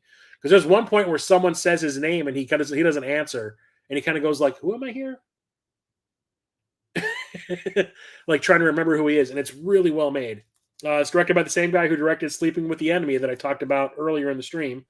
And this is the movie that got him Sleeping with the Enemy, and the thing is, like I said, this one is a thriller, but it ended up being, I don't think it was a big hit theatrically, but on home video and on cable it was, that they made sequels to it. They made 2 sequels, and that's where they turned it into like a really cheap and really shitty slasher series where it's basically just watching him not only go after the family that he's currently involved with, but like just killing anybody that looks at him cross-eyed kind of thing. And they're really dumb. I definitely need to watch this. I might watch this tonight. And that is Street Fighter 2, the animated movie. This came out in like 95, I want to say. It was around the same time as the live-action Mortal Kombat movie in the 90s.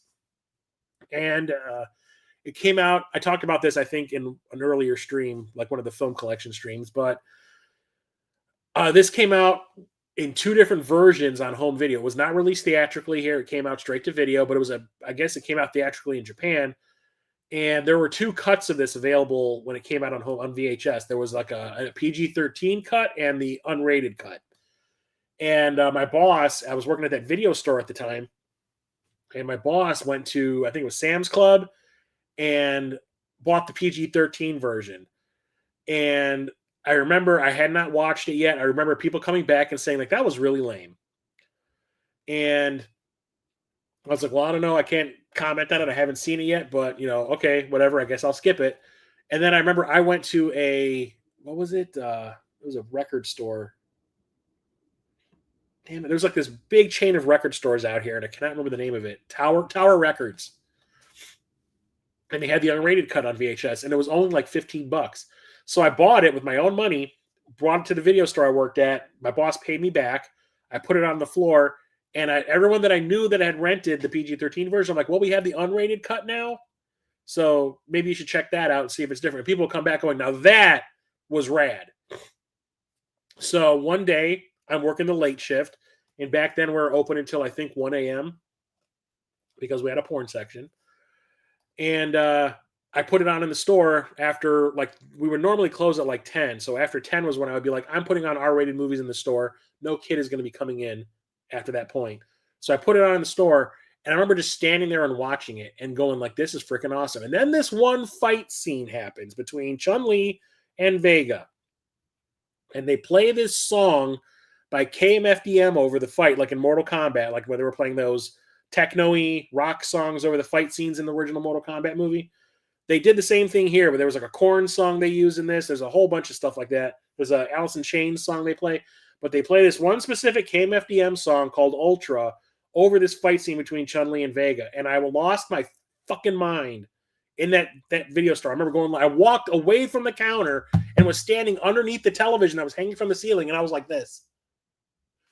I'd heard KMFDM before because my brother was kind of into them. They played one of their songs in the Mortal Kombat movie. They played Juke Joint Jezebel over the Sonya Kano fight. And I knew them from that song only because that also got played in Bad Boys. And I knew them from that song, but I didn't know anything else. So I heard that song Ultra, and I'm like, this is the coolest flipping song I think I've ever heard. And I talked to my brother about it. I'm like, is it on that same album with that Juke Joint Jezebel song? He's like, yeah, it's the first song on that album. I'm like, I need to borrow that real quick. And I made a copy of the song. And that song is still my favorite song of all time. And KMFDM is my favorite band of all time. And I remember telling everybody that would come in, I'm like, you like anime? You like Street Fighter? Rent that freaking unrated cut. That is awesome. And the thing that I noticed between the PG-13 and the unrated cut was, especially during that fight scene between Chun-Li and Vega, they kind of cut some of the violence out because it's a really nasty fight. Like, you know, Vega's got his like Freddy Krueger claws thing going on during that fight, and she's wearing a nightie. And he is slashing the hell out of her. He's cutting her face. He's cutting her all over the place. She's bleeding to death in that fight. They cut out some of the slashes a little bit, but they also redubbed some things. So there's a scene where during their fight, you know, he always wears that mask to protect his face from being injured because he thinks he's beautiful, right? So at one point he gets like arrogant. And he takes the mask off during the fight and he starts trash talking Chun-Li, and she's like, F you, knocks him over, steps on his face and like does like a heel spin on his face and basically ruins one side of his face. And he, in the unrated cut, he says, you bitch, I'll make you suffer, and then like goes after her. But if you watch the PG-13 cut, he goes, and for some reason they gave him that specific affectation, the way he talks in this overdub version. He goes, you bitch, or he goes, you witch, I'll make you suffer. And I remember going, what the hell? It is so silly. And I'm like telling everybody, do not watch the PG-13 cut. Just stick with the R-rated one or the unrated one. It's fantastic. It's awesome. Every single character from like, I think through Super Street Fighter 2 Turbo shows up in here at some point. Not all of them are main characters. It's mostly Ken and Ryu and Chun-Li and Guile. And on the villain side, mostly it's Bison. But you also get Vega and Balrog, and you get the big fight between Ryu and what's his name? Tiger Uppercut. God damn it. Okay, and I'm drawing a blank. Tiger Uppercut, the TIE fighter that Ryu gave him the scar in his chest. You see Ryu give him the scar. But it's really rad. I like it quite a bit. And I've owned that on pretty much every format it's ever been on. I had it on VHS. I had that uncut version on VHS. I had the DVD. I had a Blu-ray. And now I got a 4K. And I think this has both cuts on it. We know which one I'll be watching. Saget is another big part of it. This is like something from my childhood that I think it still holds up, but I know a lot of people that I know that have seen this when they were kids and watch it now, and they're like, eh. But I still think it's awesome. And that is Streets of Fire. This is by Walter Hill, the same guy who directed The Warriors and 48 Hours. And it's considered like the tagline and the poster, and when I saw this in the theater, was like a rock and roll fable. And I think it was mostly my mother's idea to go and see this, but my dad did not have a problem with this because Diane Lane is in it. And my dad thought Diane Lane, she still is, don't get me wrong, was the most gorgeous woman on the face of the planet back in like 1983. And I remember thinking it was kind of creepy because she was like 20 years younger than my dad. But when he found out she was in this, and my mom's like, "I want to see that movie. It's like got a musical aspect to it, kind of. There isn't like people breaking out singing, but there are musical numbers because one of the lead characters is a pop star, and they show her singing on stage and stuff like that. But no one breaks out into random song in this at all. But like she wanted to see it because of that. My dad, once he found out Diane Lane's in it, he's like, "We're going this weekend, full price. I don't give a shit." And that was a rare thing. And he took all of us to see it, and it's a lot of fun. Willem Dafoe, first time I ever saw him, he plays the villain in this, and he is lanky as all hell. And you know what his face is like. Can you imagine him gaunt, like with like no fat on his body? Like he looks like a skeleton in this. He looks super creepy as the villain. But it's Michael Pare, Diane Lane, Rick Moranis, Amy Madigan. So this pop star, Ellen Aim, that's Diane Lane, comes back to her hometown to do like a concert, now that she's this huge pop star, and she gets kidnapped by this biker gang led by Willem Dafoe. So her manager, Rick Moranis, hires her ex-boyfriend, who's now like a skip tracer, to find her and rescue her and bring her back. And it's all about that plan. And it's really, really good. And there's some really cool songs in it too. Have you ever heard that song, "I Can Dream About You"? That was like really popular in the 80s. It came from this movie. Not a lot of people realize that. But I think it's shot really well. It's almost shot like a music video. And like the performances are really good. Diane Lane is really good in this. And she's really good at like lip syncing to the songs that she has to sing when she's on stage. And it's just a really fun action movie with kind of like a really cool, like Rocky twist to it. So I still think that's great. But I remember when I posted a picture of buying that, when I used to post like pictures of my movie pickups before I gave up on that, a couple of my friends were like, "Ew, Streets of Fire." And I was just like, "You can kiss my ass." Like, I love it. But like when it comes to like me being surprised about those Sonic live action movies that they made, those expectations that I had for that were not met by this. And you're gonna probably hate me for saying it, but the Super Mario Brothers movie that came out, what is it, last year? Don't get me wrong, I enjoy it. I just wish there was more to it. It just felt really simple and basic, and there's really not much going on. And it felt like more like they were trying to just shoehorn in popular Mario things like Mario Kart and Smash Brothers and stuff like that, and also trying to make like a backdoor, like throw the ideas in there for like a side cool series about Donkey Kong at the same time. Don't get me wrong, I like Chris Pratt as Mario. I think he's fine. I love Charlie Day as Luigi. I think that is absolute perfect casting. Anya Taylor-Joy as Peach is fine, but we don't get a whole lot about her in this anyway. She's just kind of there. I like Jack Black as Bowser. I like Seth Rogen as Donkey Kong and all that. Keegan-Michael Key as Toad. I mean, it's all great casting. It's just like, I just wish there was more to it than just throwing in all these Mario like things that you would expect to see in a Mario game. Like, instead of trying to tell a story, it's definitely better than the live action one we got in '93. I'll tell you that. But I kind of, like I said, I liked it when I saw it in the theater. I just kind of wish there was more to it than just what we got. It was also super short. But it looks beautiful. It's gorgeous. It's funny, but not my favorite. This is definitely better than the one that we got, the first one. That is the Suicide Squad. This is the second movie. The original one, I think, is just kind of like okay.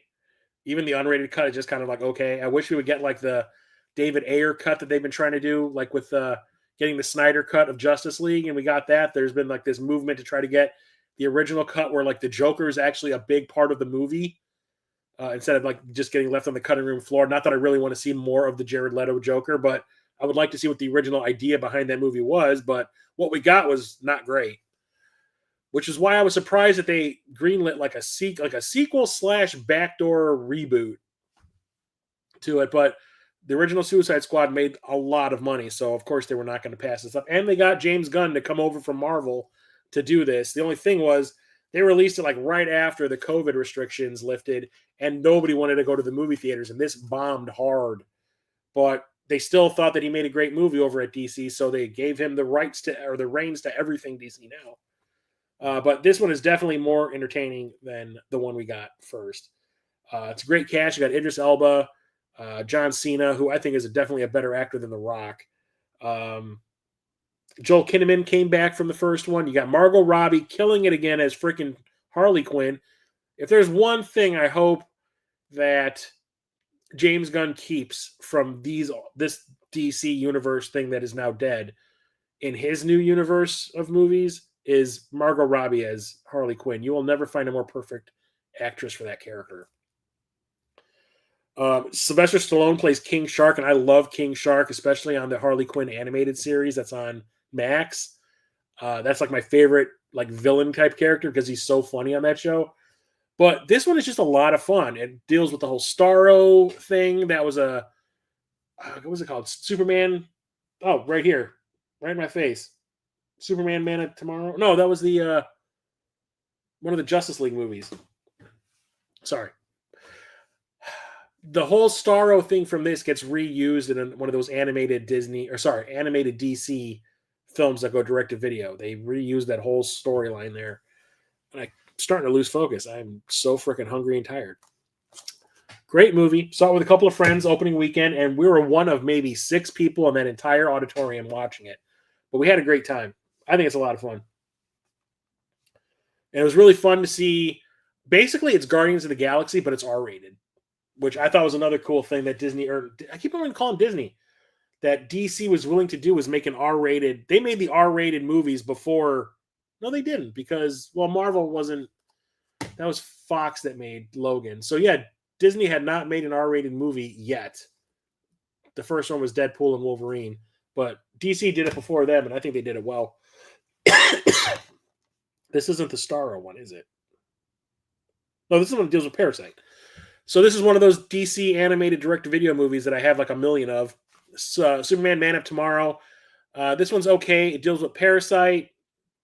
And Lobo shows up in it also. Lobo is kind of a character that I like, but I don't like because he's kind of like Boba Fett, where everyone seems to think Boba Fett is the coolest goddamn dude in Star Wars ever, and I think he sucks. And I don't understand why everyone has like this love for him when he does nothing in those movies. And like Lobo is kind of the same way. A lot of my friends, but then again, I don't have a lot of experience reading Lobo comics, so I could be wrong. But like every time somebody describes Lobo to me, I'm like, that sounds lame as hell. Like he's a bounty hunter that has superpowers. I'm like, yay. But he pretty cool in this, I will say. I can't remember who voices him though. It's like the only person who's like a name. I don't think they have it listed here. Yeah, I'm not going to worry about it. I think he's, out of all the actors in here, he's the only one who's a named actor. Is one is playing Lobo. It's decent. Here's another one. This one was cool. Superman Red Sun. This is kind of like one of those Elseworld, where it's like an alternate reality. So the idea behind this one is, what if when Superman, as a baby, came to Earth, he landed in Russia instead of Kansas? Well, we'd have like a freaking communist Superman. That's what we'd have, and he's got even like his logo on his chest is like from the USSR flag. That's a really cool idea. You know, eventually, yes, he does come around to realizing that the things that he's being asked to do are wrong. He still has that moral compass thing going on. He just believes it's for, you know, the country is using it for, you know, bad things, and he doesn't realize it's being used for bad things because he's kind of naive. But really well made and really well told. I have the graphic novel of this as well, and it's really cool. Next up is Suspiria. This is a Dario Argento giallo, I guess is the term they use in Italy, where it's kind of like a horror thriller. I guess that's the definition of giallo over there. This was like the one that got him noticed. He'd made a whole bunch of movies before this, but this is the one where everybody like unanimously agreed that this guy is doing something unique and different. I just don't agree with that. Hang on, I'll talk about it. I'm slipping out of my chair because I'm a fat piece of shit. So it's a horror movie about a young American girl who comes to, I think it's France, to go to this like dance conservatory and learn how to be a better ballet dancer. And it turns out that the school she's going to is run by a coven of witches, and like people are being murdered, like the girls are being murdered at certain points. And really graphically in some points too. It's really kind of gross. The first kill in the movie is really nasty.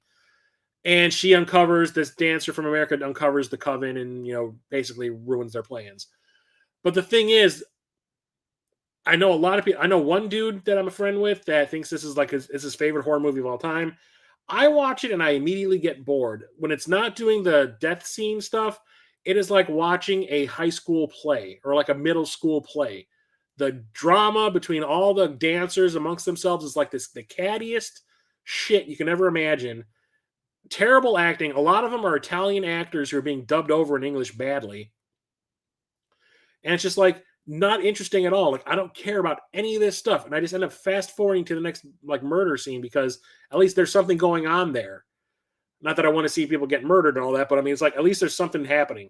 And those scenes are filmed so well with like all these colored lights and everything. And it's real stylish. So it's like a music video almost, but I don't understand the love that this movie gets. But the reason I bought it was number one, it was on sale. Number two, if there was one movie that I thought could benefit from 4K, it was this because of, like I said, the way it's filmed and the color palette they use. And I watched it when it first showed up and I gave it another chance. And I'm like, yeah, it's not as bad as I remember it being, but still those scenes of the girls just talking amongst themselves is some of the dumbest shit ever. And if there's one thing Dario Argento sucks at, it's dialogue. When it comes to like making the horror things, he's great. But when it comes to actually like the dialogue and the character development, all that, he's terrible. This one is like a nostalgic favorite from when I was a kid. That is Swamp Thing. This was like in 1982, I want to say. I think like 1982. Wes Craven, before Nightmare on Elm Street, but hot off Last House on the Left, which was a rape revenge movie. Let's give him the superhero movie because of that. Makes no sense to me. Like, where do you go from like Last House on the Left to Swamp Thing? I don't know. But anyway, so this was rated PG. And back in the early 80s, like the 70s and early 80s, PG meant something totally different. PG could be pretty intense for like something that you would see being like aimed at kids. So this is a superhero movie. It's a comic book movie, right? Of course, kids are going to want to watch it. I remember I didn't see this in the theater, but I saw it on cable. And I could not believe what I was seeing because for a movie rated PG, there's a ton of nudity in it. I mean, Adrienne Barbeau is the lead in this. And there's a scene where she's in the swamp and she's just, I don't give a shit. I'm taking this top off and I'm going to take a bath in the swamp. And the camera is just lingering on her hooters. And I remember going like, are my parents around? Because I can get in trouble for watching this, even though it's like on at 2 p.m. Like, I can get in trouble for watching this. I'm staring at this lady's boobies, And it is gory as all hell. There is like a part where a guy's head gets crushed and they don't shy away from it. There's like horrible transformation scenes where people like mutate into monsters. It's scary stuff and it's rated PG. And it was on at like middle of the afternoon. My parents did not give a shit. It's also really campy and really silly and kind of boring. And the suit that Dick Durock, who plays Swamp Thing in this, wears basically boils down to a green wetsuit with a bunch of moss hot glued to it. That's what it looks like. And he's kind of got a weird nose. And that's it. You can kind of see his face right there. It does not look good.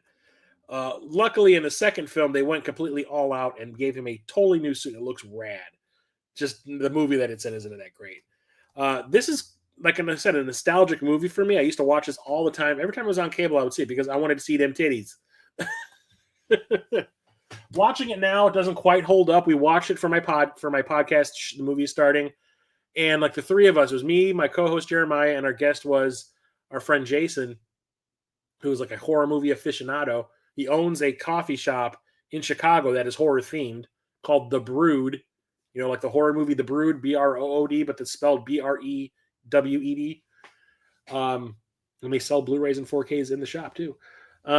He wanted to watch it, and we're watching. We're like, this is cool and all. It's got a nostalgic kick for all of us. But we can understand that, like, we could tell Wes Craven was not the person that should have been directing this movie. Like, his sensibilities are to make, like, these gory horror movies. The last movie he made, like I said, was like a rape revenge film. And you can tell he's trying to make it gritty like that, but it doesn't fit for a comic book movie. So it's kind of this weird feel to it that you can't really get over while you're watching it.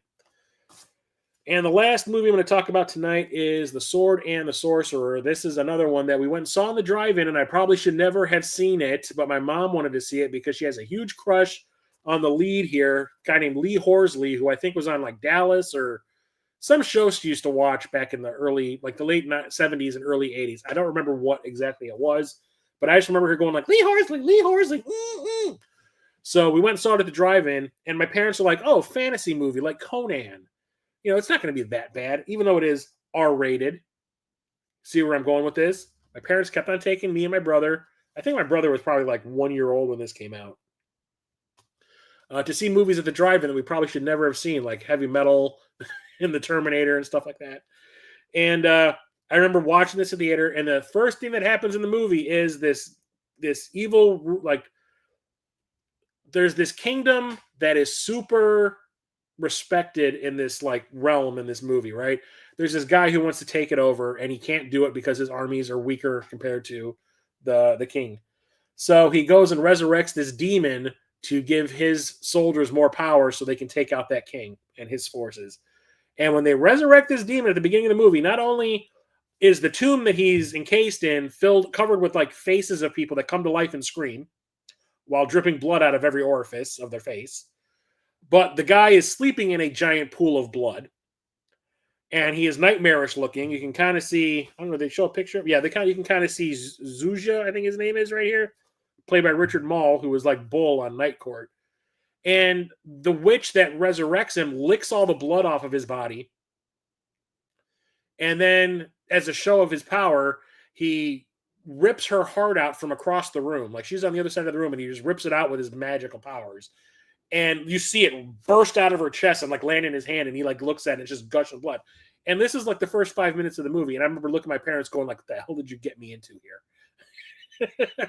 And the rest of the movie's like that too. It's just graphic as all hell. Whenever they could do something like that Kroll would normally do with a sword fight, here it's we got to insert as much gore into that fight as possible. So the hero that Lee Horsley plays, I mean, what's his name, Ajax or something? Oh god, I can't remember his character's name. But anyway, he has a sword that has 3 blades on it. It's like a hilt, and there's 3 blades side by side. And when you see him swinging it around, it looks stupid, but the outer blades fire like rockets out of this thing. And whenever he shoots them at somebody, it takes off body parts and it launches them across whatever field they're in. And eventually somebody throws a knife at his hand, and it pins his hand to a tree. And in order to get away from the people that are coming from it, he basically rips his hand out of it, and it takes his 2 lower fingers with. And they show it dangling off the tree. I remember as a little kid going oh, no, I'm not looking at that. No. And in the end of the movie, when Zuzia reveals who he really has been this whole movie, he basically rips a person apart because he's disguised as a person. He basically rips himself open to reveal himself. And it is the nastiest shit. And I remember going Mom, never again. Mom, I hate you. Nightmares, they're coming. They're almost here. I can feel it.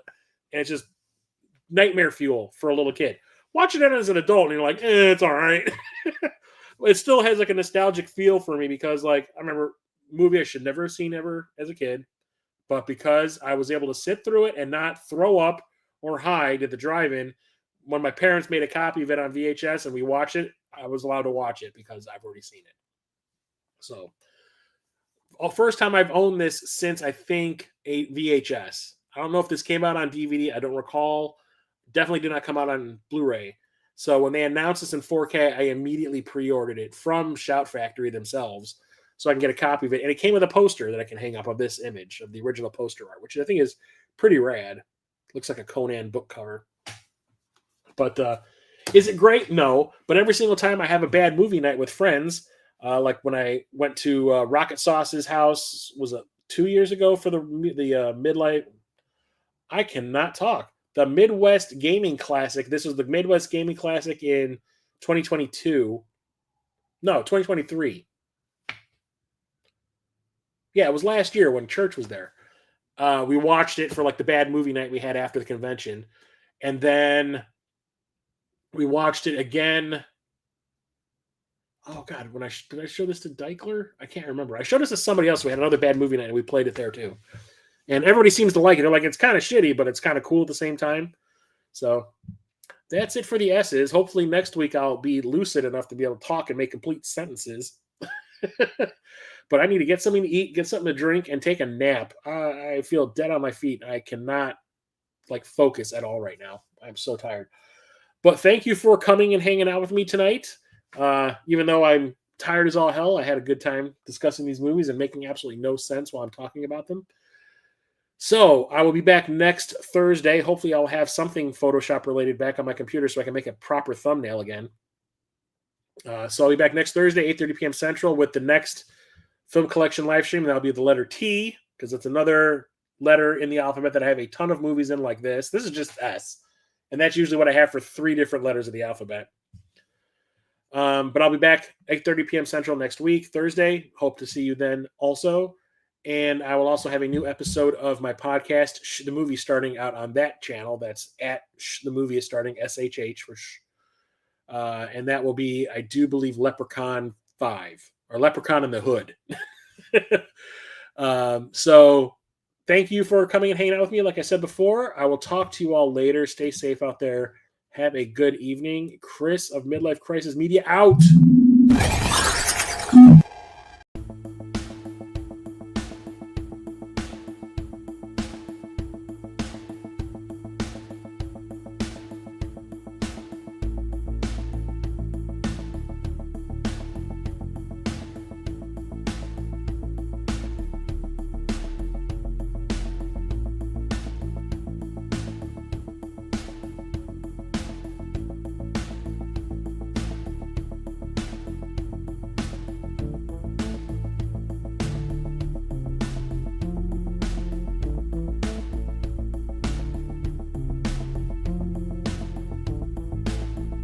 Let's do some poetry! Gene made a machine.